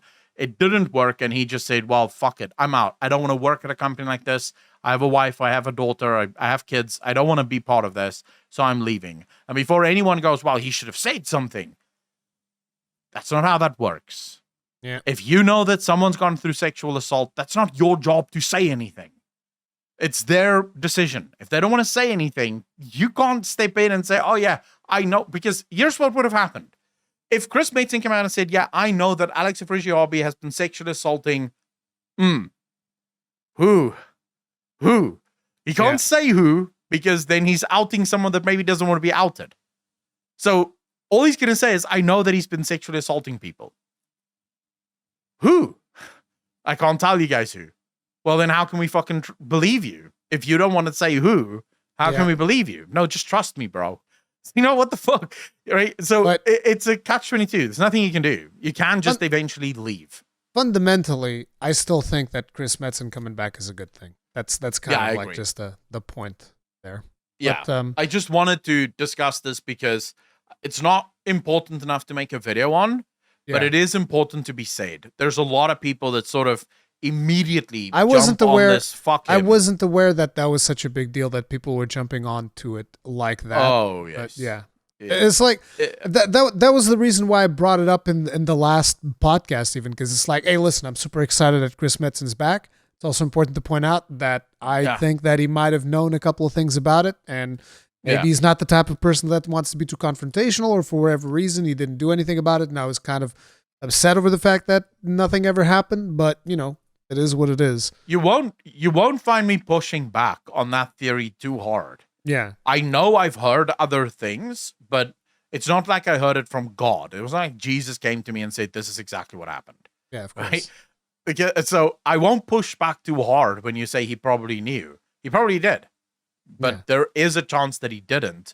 Yeah, there's a chance that he didn't. The fact that we don't know should give you pause to go, well, I'm not going to judge the guy because I don't have actual evidence. I don't have the proof whether he knew or not, so I'm not going to throw him under the bus. I don't know. Yeah. But I think that there's a high potential that he did. But anyway, we have gamers suing Activision Blizzard. Apparently. Oh, yeah, this is a fun one. This is a fun one. The peasants are rising up, boys. We have to smack them down. The peasants are rising up. They're starting to get way too fucking hot of the club. It's time we remind these console assholes where they belong. Seriously. They jointly describe themselves that this is 10 people, supposedly. I mean, it's weird because they said it's 10 gamers, right? I believe that was the number, even though in the article they don't say how many there are. But then they say that 8 of them play PlayStation and 3 of them play Xbox. And it's like, I guess one of them plays both consoles. Otherwise, there's actually 11. But either way, they jointly describe themselves as having the express interest and intent in ensuring that the industry remains competitive with the utmost innovation, output, choice, and price constraints now and in the future. While most of the plaintiffs said they play games on multiple platforms, this is what I was saying. And then, if Microsoft's proposed acquisition of Activision Blizzard is allowed to proceed, the video game industry may lose substantial competition, and Microsoft may have far outsized market power with the ability to foreclose rivals, limit output, reduce consumer choice, raise prices, and further inhibit competition, the lawsuit argues. I'll just say that people were laughing at Lenin too, boys, and he fucked up Russia good. We have to squash these peasants. Their uprising is going to cause shit. It's time for the PC gods to align, to join hands, and tell these console peasants to fuck off. We don't need them fighting their little wars. We're fine. I'm sorry. Dude, this really just triggers me. It has nothing to do with the console people. It just triggers me that gamers would be against this move. Anyone that thinks that Activision Blizzard is better than Microsoft is fucking high. I'm not saying either is good, but neither is fucking not bad. But it's not them saying that Activision's better. They just don't want them to merge. And I get it, especially when they say that 8 people in the group have PlayStation consoles. If they want to keep playing Call of Duty, of course they're going to go like, oh no, Phil Spencer's going to screw us over. It's going to be the end. It's like the thing that keeps bothering me about this whole situation is that it's fucking Call of Duty. I don't give a shit about this goddamn game. Okay, I don't care. I don't care. The thing is, I wish people would talk about, hey, they're going to block Diablo out of PlayStation. Then I'd be like, hey, what the fuck, bro? Hey, what do you mean? It's like, dude, fuck Call of Duty. Give a crap. Personally, they can block Diablo on all consoles, and I'd be fucking celebrating. Yeah, of course you would. A terrible human being. Well, I know my place, and it's not with the peasants. Yeah. But no, for me personally, the thing is, anyone that believes that competition even exists in the gaming sphere is high as fuck. Competition doesn't exist in the gaming sphere. It's art. There's no competition in art. It's not like Leonardo da Vinci ever fought with Van Gogh for who has the best painting. I mean, it's art. Some people like it, some people won't. So listen, there's definitely competition. Look at Final Fantasy XIV versus World of Warcraft. They're very different games. They still compete with one another. But even that competition is soft competition. Neither of those will ever close the other. It's not going to happen. Hey, listen, because again, I'm sure. Even if you... No, I'll be honest with you. I know people that tried Final Fantasy that fucking hated it. Yeah, I know of people course. from Final Fantasy that tried World of Warcraft that hated it. Exactly. They're safe because it's not competition. It's not like, for example, mobile disagree. phones, right? No, here's the reason it's not. What do you mean? No, I can disagree. What the fuck? Yeah, but you're wrong. So I need to explain to you why you're wrong, right? So here's the thing: if you go mobile phone, if you have an iPhone and a Samsung, that's direct competition because the one can be objectively better than the other, and then people will use the objectively better one because it's better than the other one. With games, that's not really how that works because even though both are MMOs, they still cater to very specific artistic audiences. And therefore, that competition is kind of moot. It's more friendly competition than anything else. When you're talking about this specific topic, you also need to take into consideration that hardware comes into play because there's also the Xbox versus the PlayStation.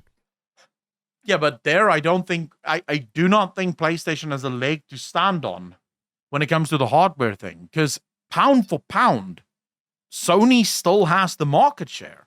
They have the market share, but Xbox has better hardware, in case you weren't aware. The Xbox is more powerful than PlayStation 5, slightly. Yeah, but that just shows you that the competition doesn't matter in terms of hardware, because the better hardware isn't winning. Sony still has the market share. You're making a perfect point. You're making my point for me. Yes, you're right. Hardware is not the most important thing. What is the most important thing then? Software, which is what Microsoft is getting. And that's why I don't agree with you. Microsoft isn't locking Sony out of anything. Sony has every right to go buy their own studios and make their own fucking game. There's no blocking going on here. You're right. The problem is that a lot of people care about Call of Duty because it's a major game. Yeah, but then get a PC. Okay, think about it like this. This. Imagine, okay? Imagine that instead of it's Sony that's buying Activision. And now there's a chance that you might not have World of Warcraft on PC anymore. They wouldn't do that. It's fucking PC, bro. It's a hypothetical. I probably wouldn't give a shit either way. You wouldn't? I'd probably still not care. No. You'd be like, oh, well, I guess I just won't play World of Warcraft anymore. Yeah, I did that for Legion, for Shadowlands and BFA. It was all good. No. I promise you, I probably wouldn't have a problem with it, purely because no one's stopping anyone else from coming up with a better game. It's not as if anyone is being locked out of anything.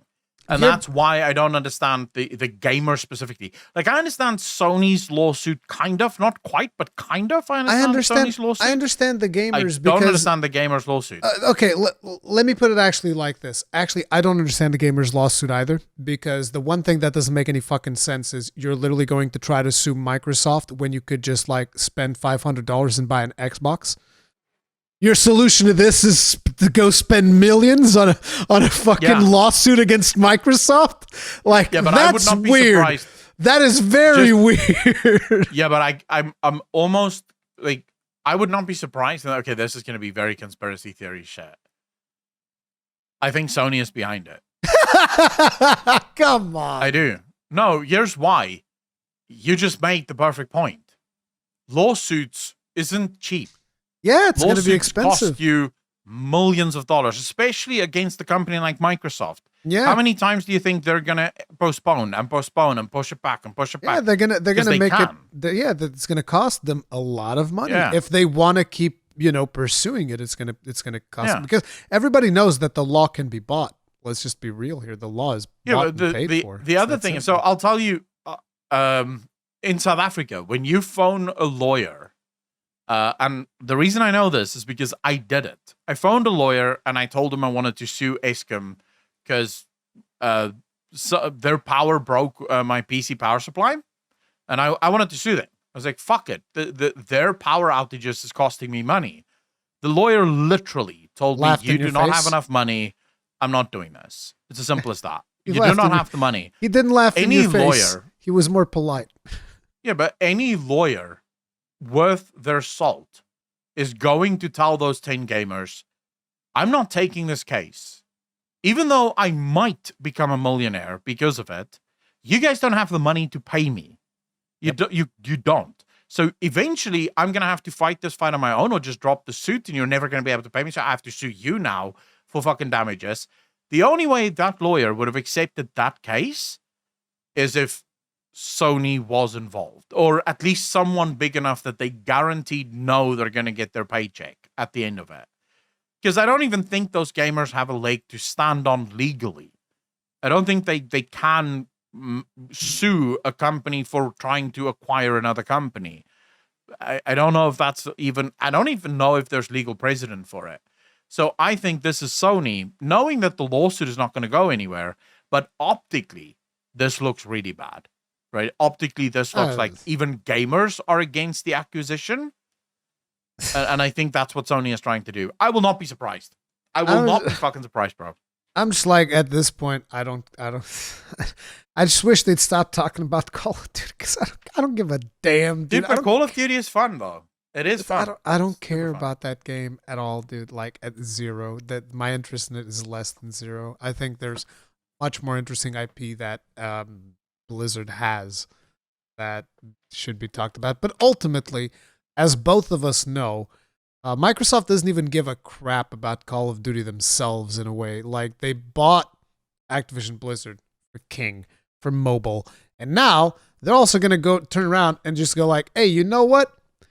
Fuck you, Sony. Not only we're buying them, we're going to buy Netflix too, because fuck you. Oh, yeah. That's another thing that people probably don't even know about.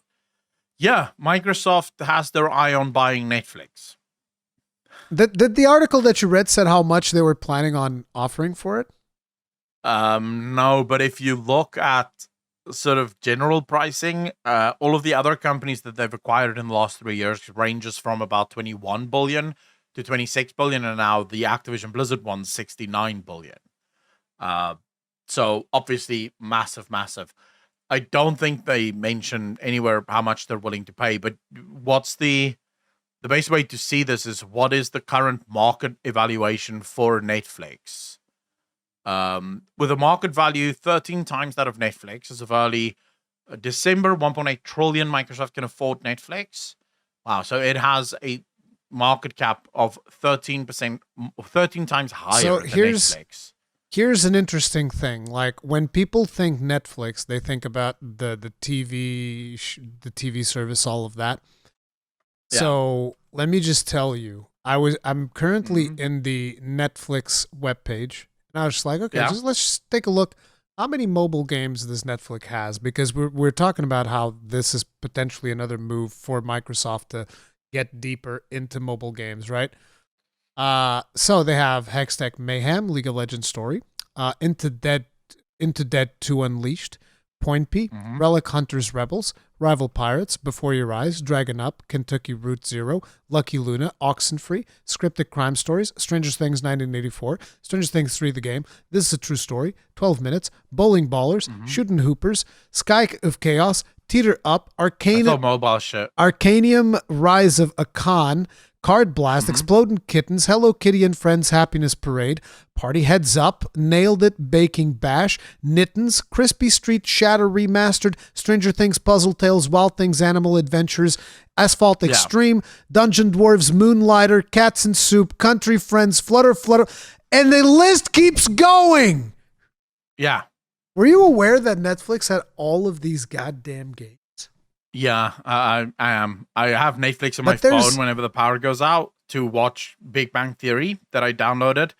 I mean, whenever I go onto the app, it tells me, oh, you want to play a game? I'm like, no, I don't want to play a fucking game. I barely want to be here, so shut the fuck up. But yeah, I know. They've been making a massive push into gaming. And the reason they went so hard into gaming is because of Game Pass. Realizing that people are actually willing to, pay subscription for games means that they want to get in on the action. And now Microsoft is going, no, we are the action. We'll just buy you and then you can be part of our action. Yeah, it's... But anyways, their market cap is $132 billion. So a buyout is probably going to look somewhere... It's interesting, though, because a lot of these games, it seems like they're publishing them, not necessarily make... Because, like, for instance, one of these games, I've played it. They didn't make it. Like, for instance, they didn't make Oxenfree. Oxenfree's been around for a while. They also didn't make Moonlighter, so they're probably just publishing this stuff, which is interesting. Yeah. But, okay, so if you look at the Microsoft deal is $69 billion. Blizzard's current market cap stands at about 59 billion. So they paid about 10 billion more than what the market cap is. So for Netflix, you can look somewhere around the 142 billion to the 150 billion mark. For Netflix to acquire that would make it Microsoft's biggest acquisition to date. Would be the Netflix acquisition if it goes through, of course. But yeah, that's Microsoft's plan right now. Yeah.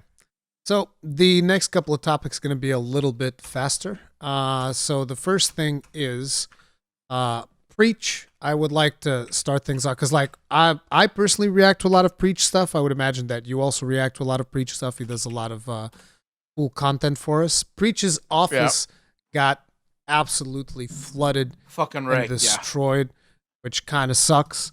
So I would like to encourage people that eventually watch this podcast, if you happen to run into one of Preach's streams and you can afford the support, because that man is like his whole setup is like gone pretty much. I can't even begin to imagine how many thousands of pounds were completely and absolutely shredded. Listen, I'm doing my part because, like, I watched the his big interview on Blizzard and I said I'm gonna buy a displate using his code, which was the sponsor for that video. And I did it. I bought a displate for my father as a Christmas gift. So everybody should try to do something nice for Preach is all I'm saying. Because I can't, I'm just looking at my office and I'm just imagining being in a situation like that where like a pipe would burst and this whole fucking place would get flooded. And I'm just like, Jesus Christ, dude. I can't even. So yeah, I think I should just give some backstory because I see a lot of people being confused by this. So Breach had pipes in the roof of his office start leaking. They didn't catch it, and it just burst, and it was a fuck. Wasn't it a frozen pipe? I think it was a frozen pipe. I mean, yeah, but it would like it. Yeah, frozen pipe burst. I don't know how quick it ran out. I don't know how quick like all the water came out. I don't know what happened, but it does look like it happened over a long period of time. If you specifically look at the video, a lot of the ceilings have been discolored already. A lot of the walls have been discolored already. What happened with those over pipes? A long time. Yeah, but what happens with those pipes is like you have the pipe freezes, but the water keeps like going, but it's blocked. Pipe bursts. Yeah. Then after the pipe bursts, the water just keeps flowing forever until somebody turns it off. It doesn't stop flowing. Yeah, but usually if you have it at that speed, you would expect a lot more like physical damage to the ceilings. At least that's what we've always found, like when we used to fix people's burst pipes and shit in roofs. The ceiling eventually just collapses because the water is coming out faster than what it can escape the roof. So that's what ends up happening. The water out of the pipe, because remember, out of a pipe, the water would come at tremendous speed. Probably like 4 bar at least. I don't know what it is in the UK. In South Africa, the pressure in your house's pipes is 4 bar. So that water would come out at 4 bar, which means it is coming out fast. Like it's coming out with all speed, which then means that the water can't escape the roof, the ceiling, faster than what it's filling up. So eventually the whole roof just collapses in on itself because of the weight of the water. So it probably wasn't a full burst. It was probably a partial burst, which means the water was flowing out just enough to fucking flood the whole office. Yeah, but either way, his shit got fucked up is what we're saying, and that really fucking sucks. And I hope it does suck. I mean, I hope that he's able to, I don't think he has insurance because I don't think he had insurance against floods specifically. So but that's not a flood, though. I think Breach needs to check with his insurance broker. I'm going to be honest with you, because that is not a flood. Flood insurance specifically covers act of God, whereas this is just normal water damage from a burst pipe, which, at least in South Africa, all in-house insurance. So I, for example, have in-house insurance. My entire studio is covered. If I had a pipe burst in the roof, which wouldn't happen because our pipes don't run on the roof, but if I had a pipe burst in the roof, at least I think these pipes are outside. I'll have to check. But if it happened, they'll just cover everything because it's damage inside the house and the insurance covers whatever is in the house. So I think he does need to check with his insurance broker because that's not a flood. Yes, it caused the flood, but it's not technically a flood. Yeah, right? See, I wasn't aware that you were a specialist in this, but I guess, listen, Preach, reach out to Accolonn. He can sort you out, dude. He'll help you out with that situation. The only reason I know these things is because I used to do plumbing. Yeah. Like I had a plumbing company, and we would deal with the insurance often with people who had pipes burst and geysers burst and shit like that. So that's the only reason I know these things. It's not Then he should definitely double check. He should company. definitely double check with insurance, because if he doesn't do it, insurance is sure going to be like, well, I hope he doesn't. Oh, they're call not going us. to. I mean, they're not going to go. They're not going to phone him and be like, "Oh, we heard you had a flooding problem. We'll gladly pay for that." They're gonna let not only that, they're not even gonna pick up the first 10 times he calls. He's gonna have to get they only pick up on the 11th time he calls. They're gonna come up with a bunch of bullshit excuses. They watched his video. Oh yeah, heard him say, "I'm not covered for flood insurance," and they went, "Thank God! Thank God he doesn't know that this is not a flood."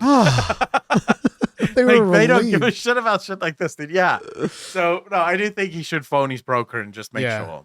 100%. Yeah. But so the next bit of it did happen. So we wish him the best of luck. We love Preach, so good luck with that, Preach. Hope you come out on top of that. Next up, okay, so you're gonna have to be the one to tell me about this because I didn't look too deeply into it. I saw the first couple of tweets. I've read the tweets. I've read the twit longer, and I know the consequences that happened, but I don't know if there's any updates to the story. Rich Campbell. So far as I know, there's not been any updates. Rich said that he will make a statement, but I'm pretty sure he hasn't. Yeah. Pretty sure he hasn't. I might be wrong on this. I'll just check. Is he even still on? Okay, he is still on Twitter. He's on Twitter, but he's no longer on OTK. Yeah, he's off for OTK. So yeah, so sorry. Some background for people that might be wondering. A goal came out. So first, Rich's girlfriend during a stream spoke about Rich having a pregnancy fetish. Yes. Yeah, like he really wants to get girls pregnant, wants to spread his seed and shit. People then gave the girl shit, as far as I can deduce from everything that's happened. They were calling her out, saying that she's making false accusations and whatnot. No, wait. You're talking about his girlfriend. You need to get to the part. You need to get to the part where we're getting to the good part. Girl. Hold up, we're getting to the good part. People didn't believe his girlfriend. And then this girl came out. Okay. And she decided to do a twit longer, basically in support of what his current girlfriend said, but also to tell her side of the story of everything that actually ended up happening with her. As it turns out, I'm not going to go into too much detail for anyone that don't really want to hear about it, because it is quite upsetting. Yes. But Rich really liked this girl, Alexia something. I think it's Alexia Lex or some shit like that. I don't remember her name exactly, but I think it's Azalea Lex, something like that. Oh yeah, Azalea Lex or some shit like that. He asked her to come over to his apartment. She was in New York City. She said, "I don't feel comfortable being in your apartment," which, by the way, kudos to her for putting her foot down and setting her own boundaries. As I said when I covered this, nothing annoys me more than a girl writing in her twit longer. He asked me over to his apartment. I already didn't want to go because I didn't trust him, but I went anyways. It's like, what the fuck are you doing? So it's good of her to say, no, I don't feel comfortable being in your apartment. Maybe we should do it. We shouldn't do it. And he eventually pushed her to the point where he's like, okay, but come to my apartment building. I have a cinema room in my apartment building and we can be there. Obviously, a lot more public. People can come and go there, so nothing can happen. She says yes. They're in there for a while. Rich keeps making sexual passes at her while she just really wants to talk about their relationship. But eventually, Rich is like, okay, you know what? Let's go up to my apartment. She's like, I don't want to. He's like, well, we can't stay here because the rules of the building. And he tells her, look, I respect your boundaries. I know you don't want anything to do with me. It's all fine. Let's go up. Nothing will happen. She's like, okay, no, fine. We go up to his apartment, get to his apartment. And this is where Rich decides to pleasure himself, okay, in front of her. And then turn her. Yeah? that's something that whenever people tell me stories like that, I'm just like, I don't understand. How do you invite a woman and then you just start like, I don't. It's such a fucking out there thing that I just like, bro, what the fuck? Like, unless she's into it or something, and she said, "Oh yeah, let's do this thing," but it's like just out of nowhere. It's just such a weird fucking thing. Yeah, I don't know why you would get off on that, but but it gets worse. So he's pleasuring himself in front of this girl. Now at this point, we're still at the. We're not even at the SH stage. We're nowhere near the fruit stage of anything. That kind of at least weird. SH. No, that is SH. 100%. You can't just. You can't just. I don't even know. I'm just gonna. No. You can't do that unless it's consensual. Unless it's consensual. Wait, the reason I say we're not quite even at the SH stage is I know it gets worse. At this point she can still leave, and nothing is being done to her specifically. So she's technically not being harassed, even though she is she is technically not. The thing is, from there, like this man skips the SA. He skips everything. He just goes straight for the fruit stuff. Those purple fruit that grapes. He goes straight for that. He just goes straight for the grapes. Yeah, he turns her over, shoves in, and finishes inside of her. We don't have to describe it that deeply. I think people get the idea. You kind of have to. He did it inside of her. Yes. No protection whatsoever. Yes. And Bane told her to leave. Just told her, okay, you have to leave. There is one thing that is like, and I'm not trying to like, allegedly, by the way, I should just put allegedly. Before we go to this is all allegedly at the minute. Yes. We don't have any actual evidence, but there is one thing, and I'm not trying to like victim shame or say that she did anything wrong, but there is one thing that comes to my mind. If you're not comfortable, why are you still there? Leave. Is Rich preventing you from leaving? Because I don't think she described this in the twit longer. Is he stopping you from leaving while he's furiously masturbating? Like, what is happening? Why won't you just leave? Like, this is just a strange situation. I will say that. I discussed it. She deserves none of this that happened to her. None of it. Yeah. It's completely unacceptable by everything. It's just unacceptable. Yeah. It's completely unacceptable. It's a fucking crime. Period. It's a crime. It really is. It's just that simple. It's a crime. Allegedly. Yes. But it's like, but why not leave? That's the part that I don't understand, and it has not been explained. Why not leave? So before I even go into it, I just want to make one thing clear. I never said that it isn't SH. I said that we're not even really in the SH like genre. We're touching it. We're sort of in the beginning of SH with what he did. And then the guy just fucking escalates to hell and back. So I was never like saying that he wasn't SHing her. I was just sort of making clear that it started off as just something that's really weird, really creepy, and really awkward, and a little bit SHy, but not really the worst kind of SH you can get, to what the fuck are you doing?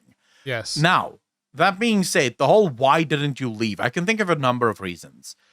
Obviously, the most obvious one is that all of this is a lie and it didn't actually happen, because it is kind of weird, but I think there's a much more plausible explanation for it. Shock. Like, I'm going to be honest with you. If you were sitting in front of someone and they just took their dick out and just started helping themselves, there would be a lot of shock there. A lot of... Yeah, that is extremely weird. What the fuck are you doing? Like, you would probably be a little stunned at that point, not entirely sure how to deal with this. And also, I don't want to, like, this is going to sound a little bit, it might sound bad, but anyone that's friends with Rich is probably used to him being a horn dog and, a weirdo and someone that does weird things. And it might have been that she found this incredibly offensive. She saw him doing this. She was shocked at him doing it, but it wasn't so far out of his just normal horn dog bullshit that she felt threatened. So she didn't think that he would go from there to actually now like properly assaulting her. She didn't expect that jump because, you know, it might be that he's done this in the past.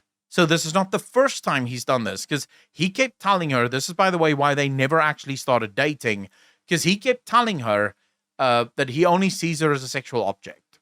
That's all he sees her as. She's an object. And this obviously didn't sit right with her. Fucking obviously Of course, didn't sit of right course with her. not. Who the fuck wants to be somebody else's fuck toy? Like, what the fuck? No one. Unless somebody there might be people happens to that have a that fetish kink, for but- it. Some people Yeah. might have a fetish for it, but yeah, I don't. Yeah, but most normal people Most don't normal people won't. Yeah. don't want to be that. And so it might have been that she felt shocked, but she also felt like this is just him. You know, this is the kind of shit that he does. So And then, of course, when he took it even further, she wasn't prepared for that. yeah. And And so but yeah, so he got kicked out of OTK immediately. Yeah, This happened immediately. exactly that. See, that's the point that I want to get to, which is like, if this was potential, because, you know, there've been a lot of people that have come out against her and saying that, oh, she's probably story, you know, clout chasing, whatever, all of these usual things that happen. And it's like, the reason why I don't think that is the case, because you're talking like within a span of hours, you're out, get out. Yeah. Just instantly get out. In the case of Mizkif, you know, when he covered the situation, like the previous OTK situation, right? They actually was- took their time. They took their time. He was suspended. I don't think he's out of the org even. He's suspended, but he's still in Yeah, the I org. think they is suspended my him. understanding. Yeah. So he's He's still no in the longer, org. I think, yeah, I'm not sure about Mizkif, to be fair. I haven't followed Yeah. the story after the initial drama. Yeah. Because I lost interest, which usually happens with shit like this. I'm very interested in that until the drama is over, and then fuck it. But Let him be. But yeah, the whole Mizkif situation is like, okay, he's gonna be suspended. We're gonna have an investigation team, see what the fuck happened. All of this. There was all of this situation happening, right? With Rich, it was like hours. You're out. Yeah. You're out. And it's like, you know, but from at least from the people that I know that I usually see from OTK, they don't respond like that to allegations. It's just like, first we got to see what happened. We're going to see what. In the case of Asmongold, he was devastated instantly. He was just like, nope, we kicked him out instantly. I'll deal with it. Whatever. Boom, boom, boom. Like, it was very quick, and that just straight up lends way more credibility to everything that she says. I mean, like. it's more than that. So first and foremost, I want to say just quickly about the Mizkif thing. There's apparently active lawsuits going on right now, or investigations going on, and that's why OTK isn't saying anything. On the thing with Rich right now, again, Asmongold said that they're working and they're probably going to do a lot of investigations, and there might be criminal charges brought. Now, to the point of credibility, Asmongold isn't stupid. And for anyone that's going, well, you know, there were millions on the line, and, you know, they didn't want to lose all that money, and that's why they kicked him out. It had nothing to do with any sort of evidence that they potentially had on him. Asmongold has never cared about money. The vast majority of people that is involved in this org doesn't give a shit about money. They don't need money. They're all massive streamers that have made millions already. Money is the last thing they give a fuck about.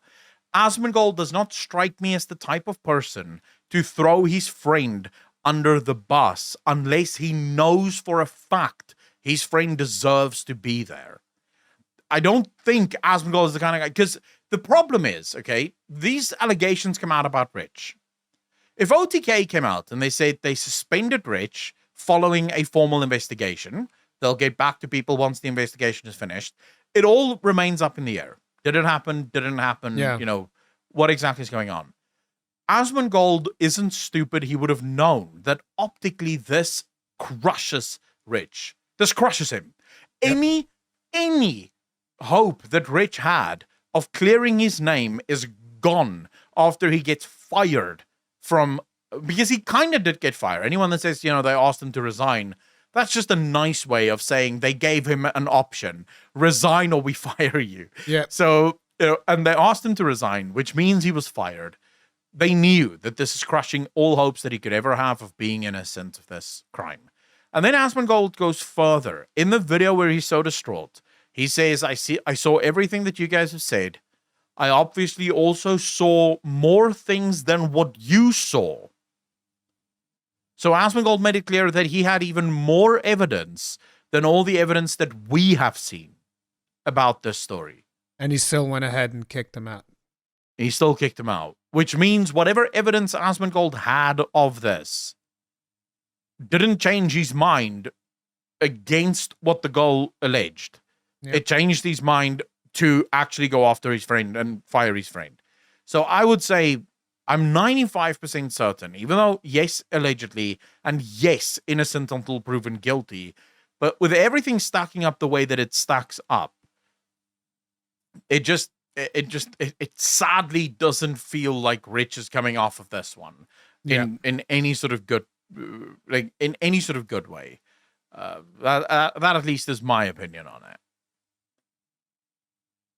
I agree, and it's very sad because, like, in a way, like, the main reason why I followed OTK, why I still follow OTK is, like, it's Asmon and Esfan. Those are probably the two that I watch the most because of Warcraft stuff, and also Rich. Like, I was also watching a lot of Rich content, like Rich going through Final Fantasy and all of that. It was really good content, right?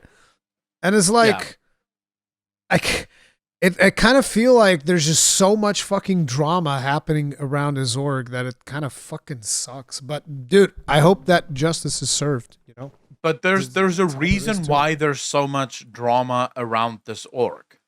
There's a reason why this is happening. You see, these are a bunch of friends who are streamers, not businessmen, streamers, that got together, created this business, and is running it like a group of friends, you know, because that's what they are. They're just buddies doing like crazy shit and trying to have fun. And it's just a nice way of having fun, collaborating while being in the same org. Now, the problem with that is that most businesses aren't run that way.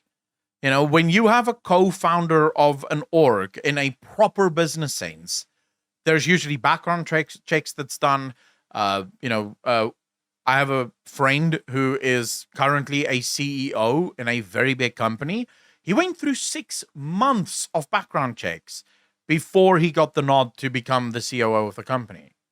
Because they wanted to make sure that this guy was squeaky fucking clean. Because the last thing a company wants is some fucking rando as the COO dragging their name through the mud. Whereas this company is still run like a party. You know, it's like a university party or a college party, and everyone's just having fun. And I think that's what Asmongold envisioned. That's what he really wanted. And obviously, these are his friends. So from his mind, they're good people because they're his friends and he's a good person. But now I think Asmongold is starting to realize that that is not the case.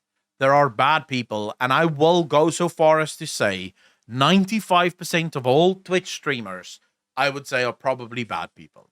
Jesus Christ. And the reason I say this is why I stream on YouTube. Actually, all streamers, not just Twitch streamers. Oh, man. Let me explain why I think this way about things like this. I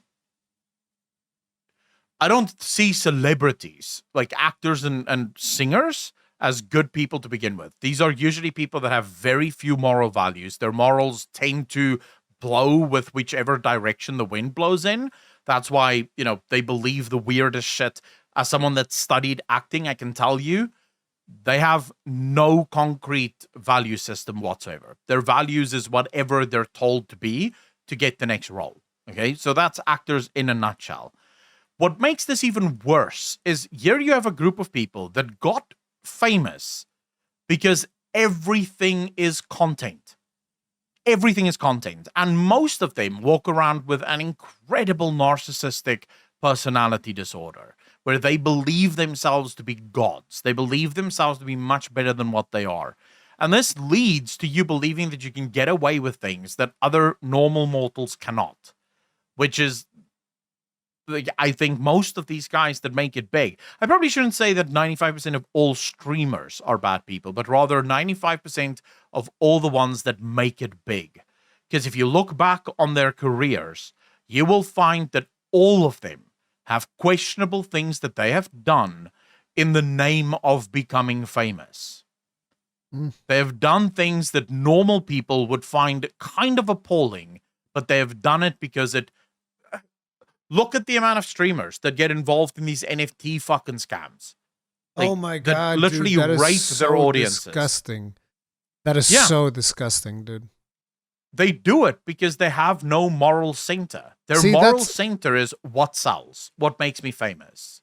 It's like you just reminded me of like how Cristiano Ronaldo launched an NFT collection. I was like, bro, really? You really, dude?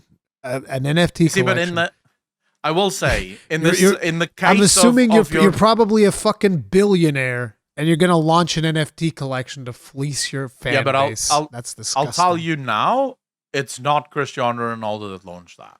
It's these business managers. It's these managers. He probably doesn't even fucking know about it. No, he knows. He just signs it. He did the ad.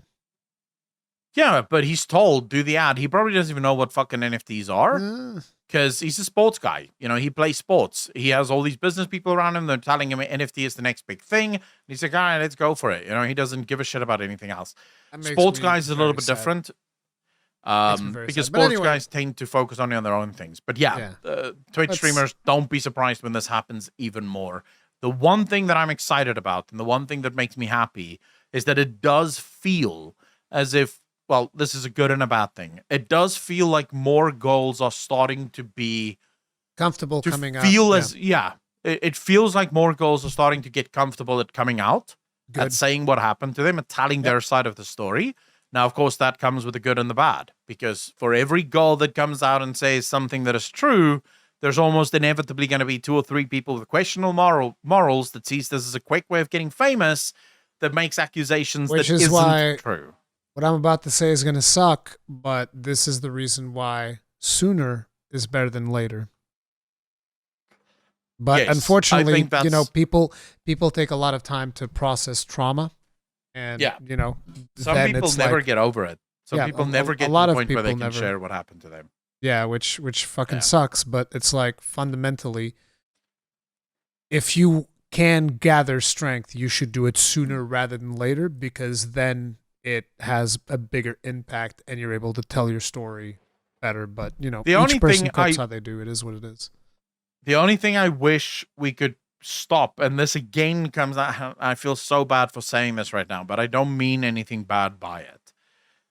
All of these streamer goals and these e-goals that comes out on Twitter, because again, they have that mindset of everything is content, everything is an opportunity to grow. So if I go to the police and actually report the crime that has been committed against me, I'm not going to be famous as a result of that. It's not going to lead to more content, because the first thing your lawyer tells you is you don't speak about this at all, because it will fuck up the court. Because this is truly the thing. If you go to the police tomorrow and you say that I've been raped, okay, and you then go on Twitter and you tell the world what happened, there's a chance the judge throws that case out of court. Why? Because you've already poisoned the jury well. Yeah. All the jury have now seen these tweets. It's already been poisoned. So the judge has no other recourse than to dismiss the case. So you're not allowed to speak about it, which means they miss their opportunity of also benefiting from the fame that comes from the story. I wish that these goals would start going to the police, because these are crimes and these men need to be fucking taken out of society because they don't belong in normal society. But now there's also problems with police, because a lot of the cases that do get taken to the police don't get handled by police officers, know what the fuck they're doing, don't actually end up in court. It can take years of your life. So I don't know. I don't know if there is a good solution to this, if I'm honest. Unfortunately. And keeping up with the theme, we now have allegations to talk about in the case of Henry Cavill, which, Okay, this is from the Witcher show. Apparently, there was somebody that worked in the Witcher show that basically came out and said that Henry Cavill was a piece of trash in every conceivable way. But you're further into the story than I am, so go ahead, please elaborate, because I kind of am aware of what happened, but I'm pretty sure that you're going to be deeper than me. But I want to, after you say what happened, I want to just like put my fucking 2 cents fist. down. Okay. What a Yeah. Understand? So I want to start with the most important part of all of this, and everyone that has any sense knows that this is the most important part.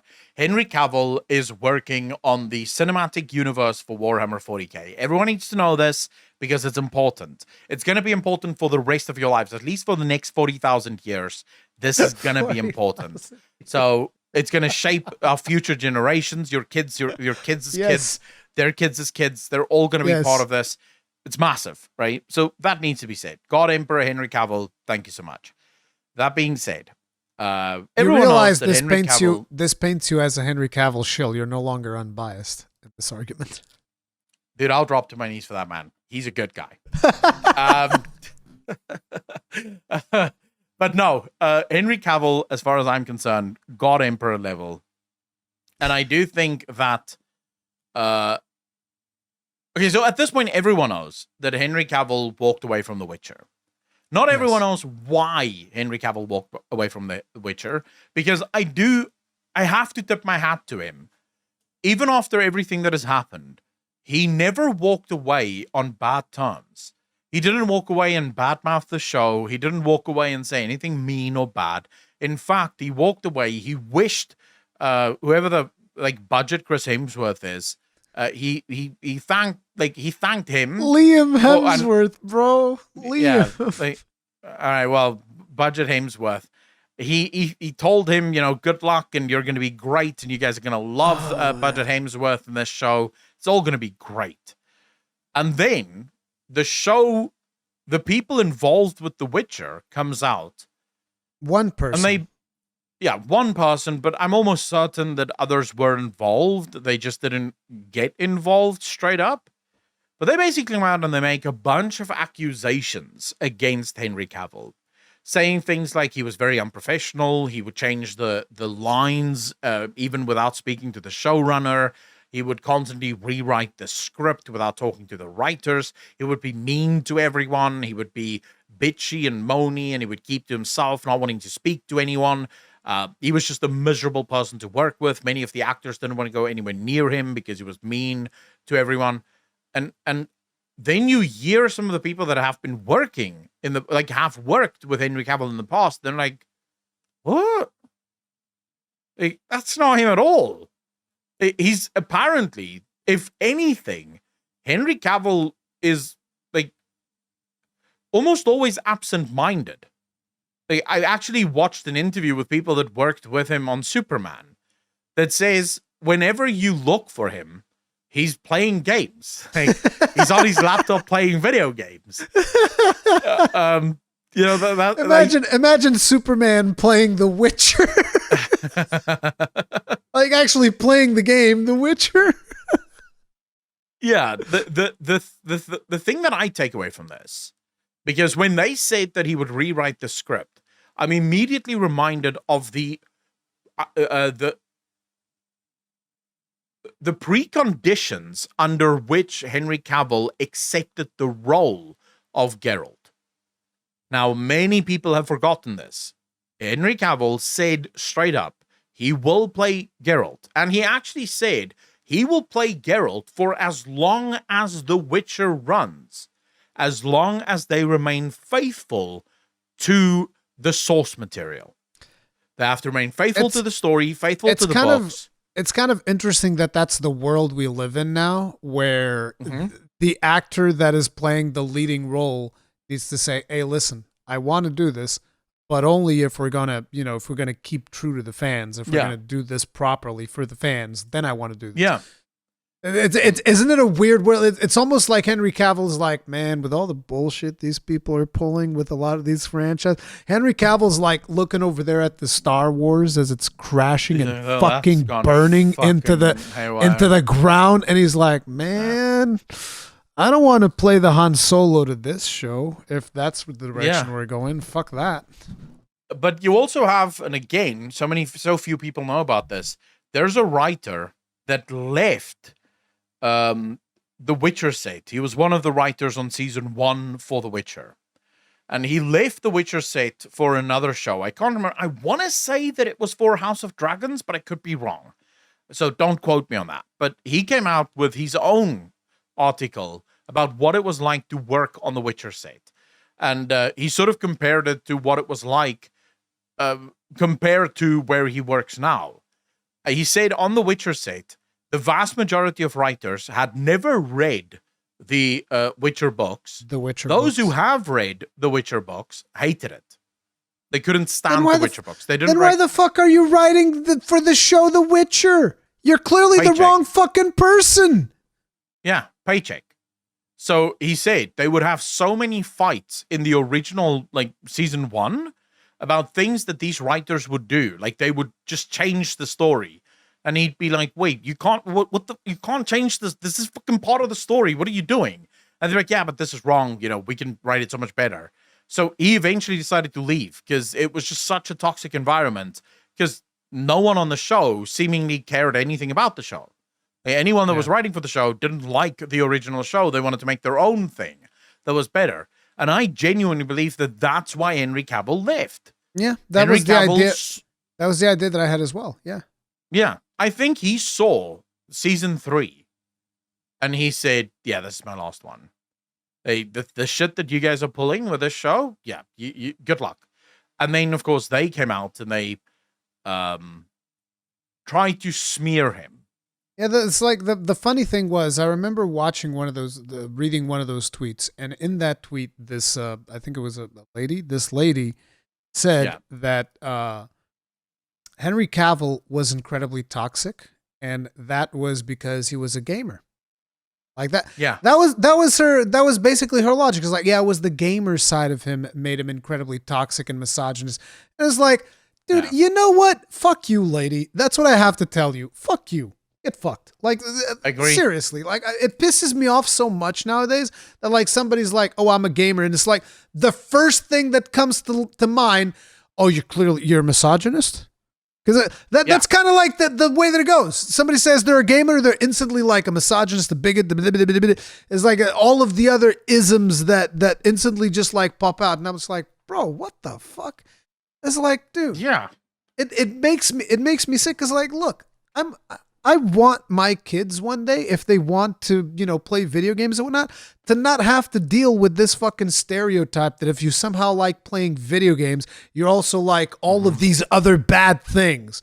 It's like, no, that's not the way that it works. Just like with every community, and I do mean literally every community that you can think of under the fucking sun, there's good people and there's bad people. And this happens in every single group of people that you can possibly fucking imagine. You might think, oh, this community is pristine and it's no bad things ever happen in this community. It's like, no, they happen. Sometimes it's a minority. Sometimes there's more. Sometimes it's more toxic. It's less toxic. Every community of people has bad apples. It's just straight up fact. I'm not denying that there are bad apples in the gamer community. There definitely are. But you shouldn't just go ahead and say, oh, somebody plays video games. Clearly misogynist. 100%. 100%. Yeah, I mean, I'm not misogynistic at all. I think girls look brilliant in the kitchen. So there's no misogyny here, I promise you. Now, at the end of the day, I think that at the end of the day, I do think that men get an incredibly or gamers rather, get an incredibly bad rap, which isn't deserved, because I actually think that being a girl in gaming might be like one of the best places to be in, if I'm honest with you, because most gamers, in my opinion, like if you compare it to some of the other things that you can be a part of, most gamers don't give a fuck, because in most games, you don't know the gender of the person that you're playing with. Like, for example, when I'm playing League of Legends, I don't know who the fuck the other 4 people is. Like, they could be black, they could be white, they could be Asian, they could be female, male. I don't have a fucking clue. What I know is, are they playing good or are they playing bad? If they're playing bad, they annoy me. If they play good, I love them. That's the end of the discussion. Now, will you have bad interactions in video games? Of course you will. Yeah. That's human. There's always going to be bad interactions because there's always going to be bad people. But I think in general, if you compare gaming to almost any other group activity, I think it's one of the better places to be in. Yep. Compared to others. Not saying that it's brilliant, not saying that it's a walk in the park, but I've said this in the past, I do think in a lot of cases, not in all, but in a lot of cases, there are girls that make it horrible for themselves. And the reason I say this is I've seen it myself. Where we will treat a girl the same way we treat one of the guys, and they'll get offended and they'll start making noise and screaming and yelling and shitting on everyone because how dare we say this and this and that and that. And then the guys actively start avoiding her. And then she starts feeling left out. But the reason we leave her out is because when we tried to make her one of the boys, she didn't want that. She wanted special treatment. And we weren't willing to give her special treatment. And also we don't want to be yelled at anymore. So we just don't fucking hang out with her at all. And then she leaves the guild and she complains and whatever the case may be. That sounds extremely specific, Accolonn. Oh yeah, I've had this happen. That sounds very specific. Yeah, in my guild back in the day, Dude, wait. Listen. We would give each other a lot of shit. No, I just really want to explain this, right? We would give each other a lot of shit. Like there was constantly like banter back and forth. This was just what we did. I'm pretty sure you guys do that in your Mythic Plus as well. It's constant banter. Oh, yeah. Constantly calling this guy out for missing his cooldown and this guy out for dying and making fun of each other. The rule that we have is because I'm a streamer and I have a thick skin, I'm always to blame for everything. In both the Mythic Plus group as well as the Raid group in 14. But you also play a warrior, so it's fair game. It's expected that you would be the failure, right? Yes. But you see, just like this is banter. This is so normal for guys. We banter, we have fun. And this girl joined our guild, right? And at first, everyone's nice because you don't know the limits of someone. But after a while, you know, she's hanging out a lot. She plays a lot of Mythic Plus with, well, actually not Mythic Plus at the time. It was challenge modes at the time. She's doing a lot of challenge modes with the guys and shit like that. And so the guys start giving her shit. They start bantering with her as well, you know, blaming her for stuff. And then one day she just fucking explodes, dude. Like, I wasn't in the group, but one of the guys hit record on like his OBS just to record this girl fucking screaming at them at the top of her lungs, you know, at how misogynistic and assholey they're being towards her and how dare they be like this and whatnot. And right after that, everyone in the guild was just sort of like, well, let's not do anything with her. Like, she wasn't included in any of the jokes. She came to raid, but no one would ever fucking talk to her because no one wanted to overstep. You don't know what the line is. Of course. You know, what's going to push her. So I do think there are girls that make their own lives worse because they don't... Communication is key in everything, period. Yeah. It's like, and this sometimes can cause, also not just between girls, but between just guys as well. It can cause problems as well. Yeah. Yeah, sure. Of course. You do that's get why you guys always that can't take jokes either. That's why you always have drama whenever it comes to guilds and free companies. There's always drama. Always. Of course. Anyway. But we are not toxic. Yeah. And getting back to Henry Cavill. That was just the stupidest thing she could have ever fucking said. Ever could have said. Yeah. Now, they did, in what can only be described as dramatic irony, they eventually walked it back quite soon, actually. Yes. I think like a couple of days later, they came on and said, no, that's not true. Never mind. Henry didn't do this because unlike all of the previous people that they thought they'd cancel, right? What they didn't expect is just how much gamers love Henry Cavill and how much the internet loves Henry Cavill. Careful, because next they're going to say that we are evil and we caused this woman to actually lie to protect herself or something, like for self-protection. But basically, I remember reading one of the tweets where she says, well, I wasn't really expecting this to blow up. And, you know, I'm just gonna take some time away. I'm gonna take some time away from the internet. It's like, no, listen. When you put something on the internet, you need to expect that, like, look, there's going to be people that are going to watch this. They're going to read this. They're going to fact check you. They're going to check if what you are saying is true, especially if it's something as important as something that can actually cause harm to someone's image, which this would be incredibly harmful for the image of Henry Cavill, of course, for him to be portrayed as this misogynistic asshole that is a pain in the ass to work with. that's obviously a problematic thing. Like, imagine someone would say that about me. Like, for instance, just to give you an idea, right? Because, like, I reached out to you for us to do a podcast. Imagine if I had the reputation of being an asshole and complete piece of crap to work with. You'd probably be like, no, I've heard about you. I know what you do. I don't want to work with you, right? That's the thing. Yeah. And I'm just giving you a super easy example on a much lower level than Henry fucking Cavill, which would be a much bigger problem for him than it would be for me. So it's like, this is the type of stuff that obviously, if you're going to make some allegations like this, you need to be sure of what you are saying before you put it out there. And she was like, actually, maybe it wasn't exactly like this. I wasn't expecting this to blow up and blah. I was like, bye, I'm leaving now. I'm leaving the internet. Yeah. You think, and then we're the bad guys. We're the bad guys, remember? But the thing is, right, so the thing that bugs me is, and this really links with the previous story we did as well, the fact that when you make false allegations against someone, nothing happens to you. Like, nothing. Yeah. The price for falsely claiming things is 0. You walk away from that, destroying someone else's image, and you get scot-free. Even if it turns out that you lied, nothing can happen to you. No one cares. The thing when it comes to certain allegations, I feel it gets to a point where it's like, okay, you're making these allegations very well. In that case, the resolution for this is either the person you're making these allegations against is going to go to prison, or you're going to go to prison. Yeah. That's kind of like the way that things kind of need to be at this point, almost. Because there are a lot of people some allegations do destroy lives. Yeah, they destroy lives, 100%. So it's very important to pay attention to everything that is allegated, and things don't just get said like off the cuff. Like, I don't just off the cuff go off and start accusing people of serious things. Like, I might make some funny jokes or whatever, but I'm not going to off the cuff just straight up accuse somebody of doing something that I think is incredibly terrible and that is going to destroy them, unless I'm 100% sure of what I am talking about. Yeah. Personally, I wouldn't be able to allege anything against anyone because I don't speak to anyone.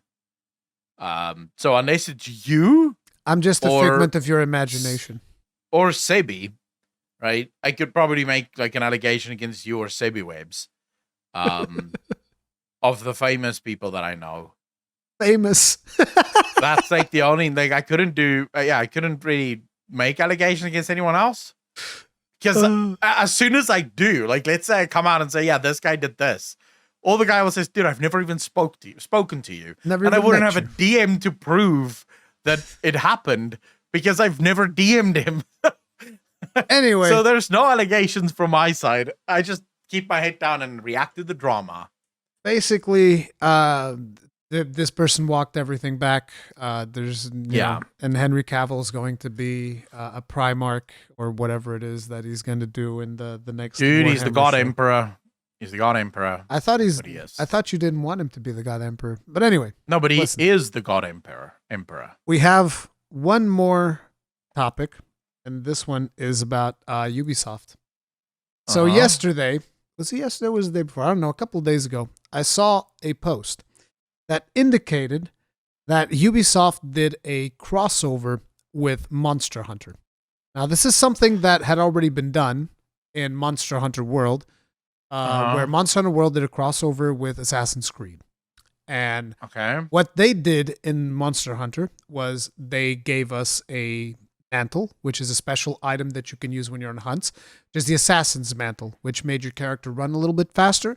And the first attack that you deal on a monster deals a little bit more damage, almost like an assassin, right?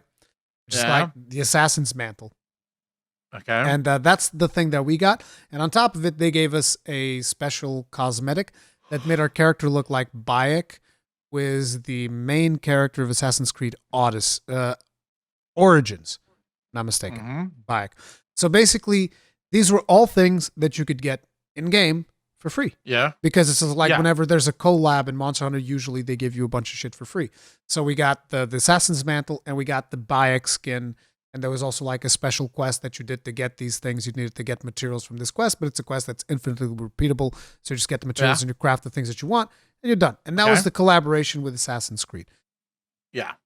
And now Assassin's Creed apparently is getting their part of the collaboration because obviously it's supposed to be a crossover. So in Assassin's Creed Valhalla, they're getting way more than we got. That's for damn sure, because they're getting the Odogaron armor set, which is one of the better looking armor sets of Monster Hunter World.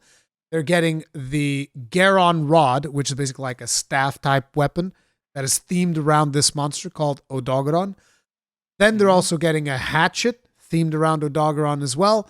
And then they're getting a special mount skin that makes their horse looks like an Odogaron. Now, in case you're wondering what Odogaron looks like, he looks like a demonic dog from hell, kind of. Okay. It's a really cool looking monster. And then they also gave like you know how they have the eagles in Assassin's Creed that like survey stuff for you? They gave that a skin from a Monster Hunter monster as well called the Legiana.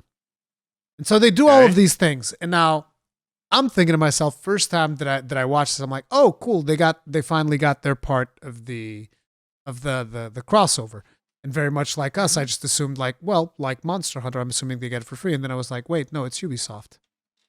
Yeah, of course it is. Of course they're not going to get it for free. So Ubisoft is charging like 2,000 Helix points, however much that happens to be in real people money, for people to get this set. And I'm just thinking to myself, wow, dude, you motherfuckers would sooner sacrifice a baby to Satan than you would give anyone anything for free, dude. Absolute fucking disgusting, dude. To be fair, though, I don't mind it because anyone that plays a game called Assassin's Creed Valhalla deserves the worst happening to them. It's called Assassin's Creed Valhalla. There were no Viking assassins. What the fuck are we talking about? Yes, yes, there are. His name's Eivor. No, what do you mean? Fuck that, bro. It's a Viking. Like, fuck that. No, I hate everything about Ubisoft, bro. I hate everything about that company. It is arguably one of the worst gaming companies in the modern era. Yes, agreed. And the funny thing is, all of the other gaming companies are waking the fuck up. Activision has woken up with Call of Duty. I mean, this Call of Duty is just rocking it. The amount of maps and new modes and shit that they're bringing out, all for free, part of the like original purchasing price. It's insane. It's absolutely insane, the stuff that Activision is doing. You have EA that's really trying hard to clean up their image. You have all of these companies going above and beyond. CD Projekt Red, all of our AAA companies trying to clean up their image, trying to get back into the good graces of the gamers. And then Ubisoft sits there and goes, "Now we got this, fam. Now, let's be even more fucked up. Let's be even worse, shall we?" I just thought it was funny being like a Monster Hunter fan. I'm just like, wow, man, I can't even imagine what it's like being an Assassin's Creed fan, dude. Software must be fucking rough. They don't. From Software shouldn't work with Ubisoft. They don't, as far as I'm aware. Yeah, but it's a crossover. They're working. No, it's dude. God damn. You think From Software makes Monster Hunter? Who makes Monster Hunter? God, dude. Dude, it's all these these Eastern fucking gaming companies. Aren't they the same thing? Racist! Talk about companies, it's not Capcom. People. Capcom makes Monster Hunter, dude.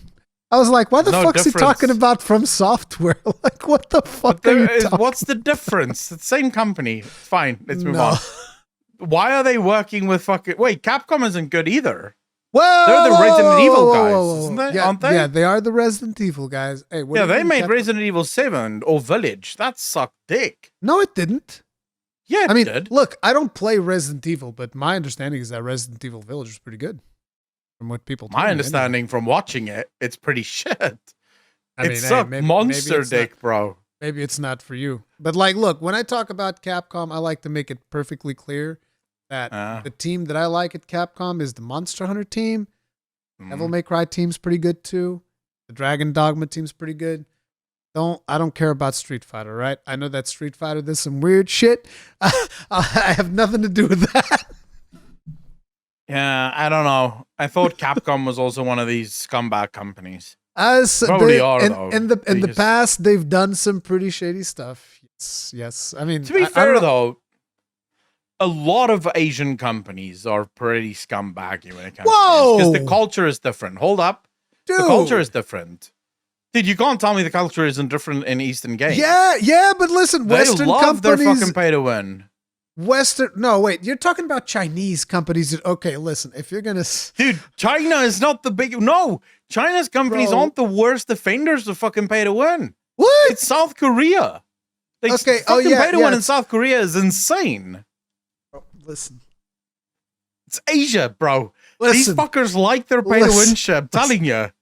South Korea, Japan, two very different things. Same country. Right next to each other. Basically neighbors. Listen, guys, I'm going to be calling the show here. This was our Christmas special. We won't be coming back apparently because Accolonn's ensuring we're getting canceled. Oh, dude. God damn.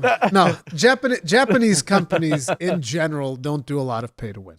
As far as I don't, at least the ones I don't know which follow. companies are Japanese companies though. From Software is Japanese, right? Because I like them. Capcom and From Software are Japanese. All right. Well, bad Japanese people are working for Capcom then. and maybe they got a bunch of South Korean people to work there.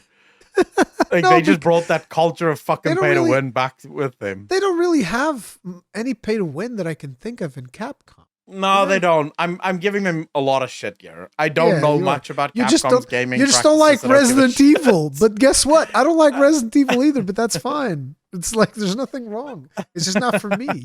But a lot of people love Resident Evil. I don't know. I follow a couple of people and all of them hated Resident Evil Village. So it might just be, I mean, to be fair, the people that I follow like the kind of games that I like. So it makes sense that they would hate it and I would hate it too. Because I watched Resident Evil and I really did enjoy watching it. Why would they? Well, these are reviewers, right? Oh, so they fucking play everything, right? Okay. But they had some pretty like harsh things to say about the company. But no, all in all, you know, it's not that I, just to make this fucking clear before someone goes, oh my God, what a racist asshole.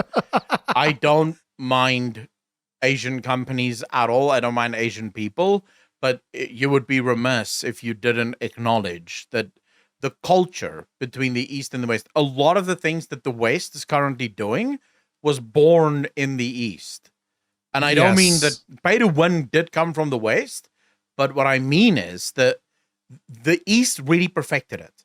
They figured out how to do it really well and put it everywhere, especially South Korea. And China also these days. No, and China, not just these days, because like in China, it's even just like widely accepted that the reason pay to win is widely accepted is because they are very much performance driven. So in a way, it's an expression of like, I am better than you because I make more money than you, so fuck you. Yeah. And this is actually widely accepted in their culture. Yeah, but it's not just that. I think, so I was watching this documentary on why pay to win is so huge in South Korea and in China. A lot of their houses are really small. We're talking like little cardboard boxes that they live in, basically. So they don't have space for PCs and stuff like that. So a lot of them hang out in internet cafes where you pay by the half hour to play. So the reason they prefer pay to win is because they work really hard in their regular lives to like grind out and, you know, get ahead, get to level 100 in real life. And so when they play their games in these internet cafes, they have limited fucking time. So they don't want to go through the stupid grind of getting shit if they could just pay for it. Because they're already grinding in real life. So now they just want to pay and skip a lot of shit. And it's just accepted. Those with more time grind more and get shit for free. And those with less time pay for it and they get it. And everyone seems to be happy. Of course, we don't have that problem in the West, which is why so many Western companies keep running into this problem. We're starting to get it now. I mean, look at like stuff like Lost Ark, Genshin Impact. Yeah, but I mean, still games from those areas. But what I meant is the reason gaming companies are constantly going to run into a wall in the West is we don't have those limitations in terms of house size and having to go to internet cafes. Like, when's the last... Dude, true story. I saw an internet cafe for the first time in almost a decade about 2 weeks ago. My brother had to print out like a stack of books, one of his handbooks for studying. He had to print it out for when there's load shedding. And apparently the only place that does this year is the internet cafe in the mall. And I'm like, internet cafe? What the fuck are you talking about, internet cafe? So I reached this internet cafe, and it's an internet cafe. There's like a bunch of PCs that's Were there people playing Counter-Strike 1.6 in there? Dude, on the screen, on all of the screens, there's like 9 PCs there. On every single one of them, there's the Battle.net login screen. Just playing waiting Call for of someone Duty. to log in. They're probably playing I Call guess of Duty. so. Yeah. I fucking guess so. But yeah, so they're just hanging out, playing online. I don't know why people are doing that, but they are. So, but It's generally speaking, we don't have social that thing. here. It's not part of our culture. But anyway, that is the show, guys. This was the Christmas show. Probably no show next week. I don't know exactly when I'm coming back, so we'll see how when we do the next show. But we wanted to make sure that we recorded one before the holidays and all of that. Hopefully, y'all enjoyed it. There'll be links to all of Accolonn's things here. Hopefully, you still have enough time to actually go and finish the story of Dragonflight, you bastard. I don't think I do. I'll do it tomorrow. We'll see you guys on the next one. Stay strong. Stay safe. Peace out. Peace.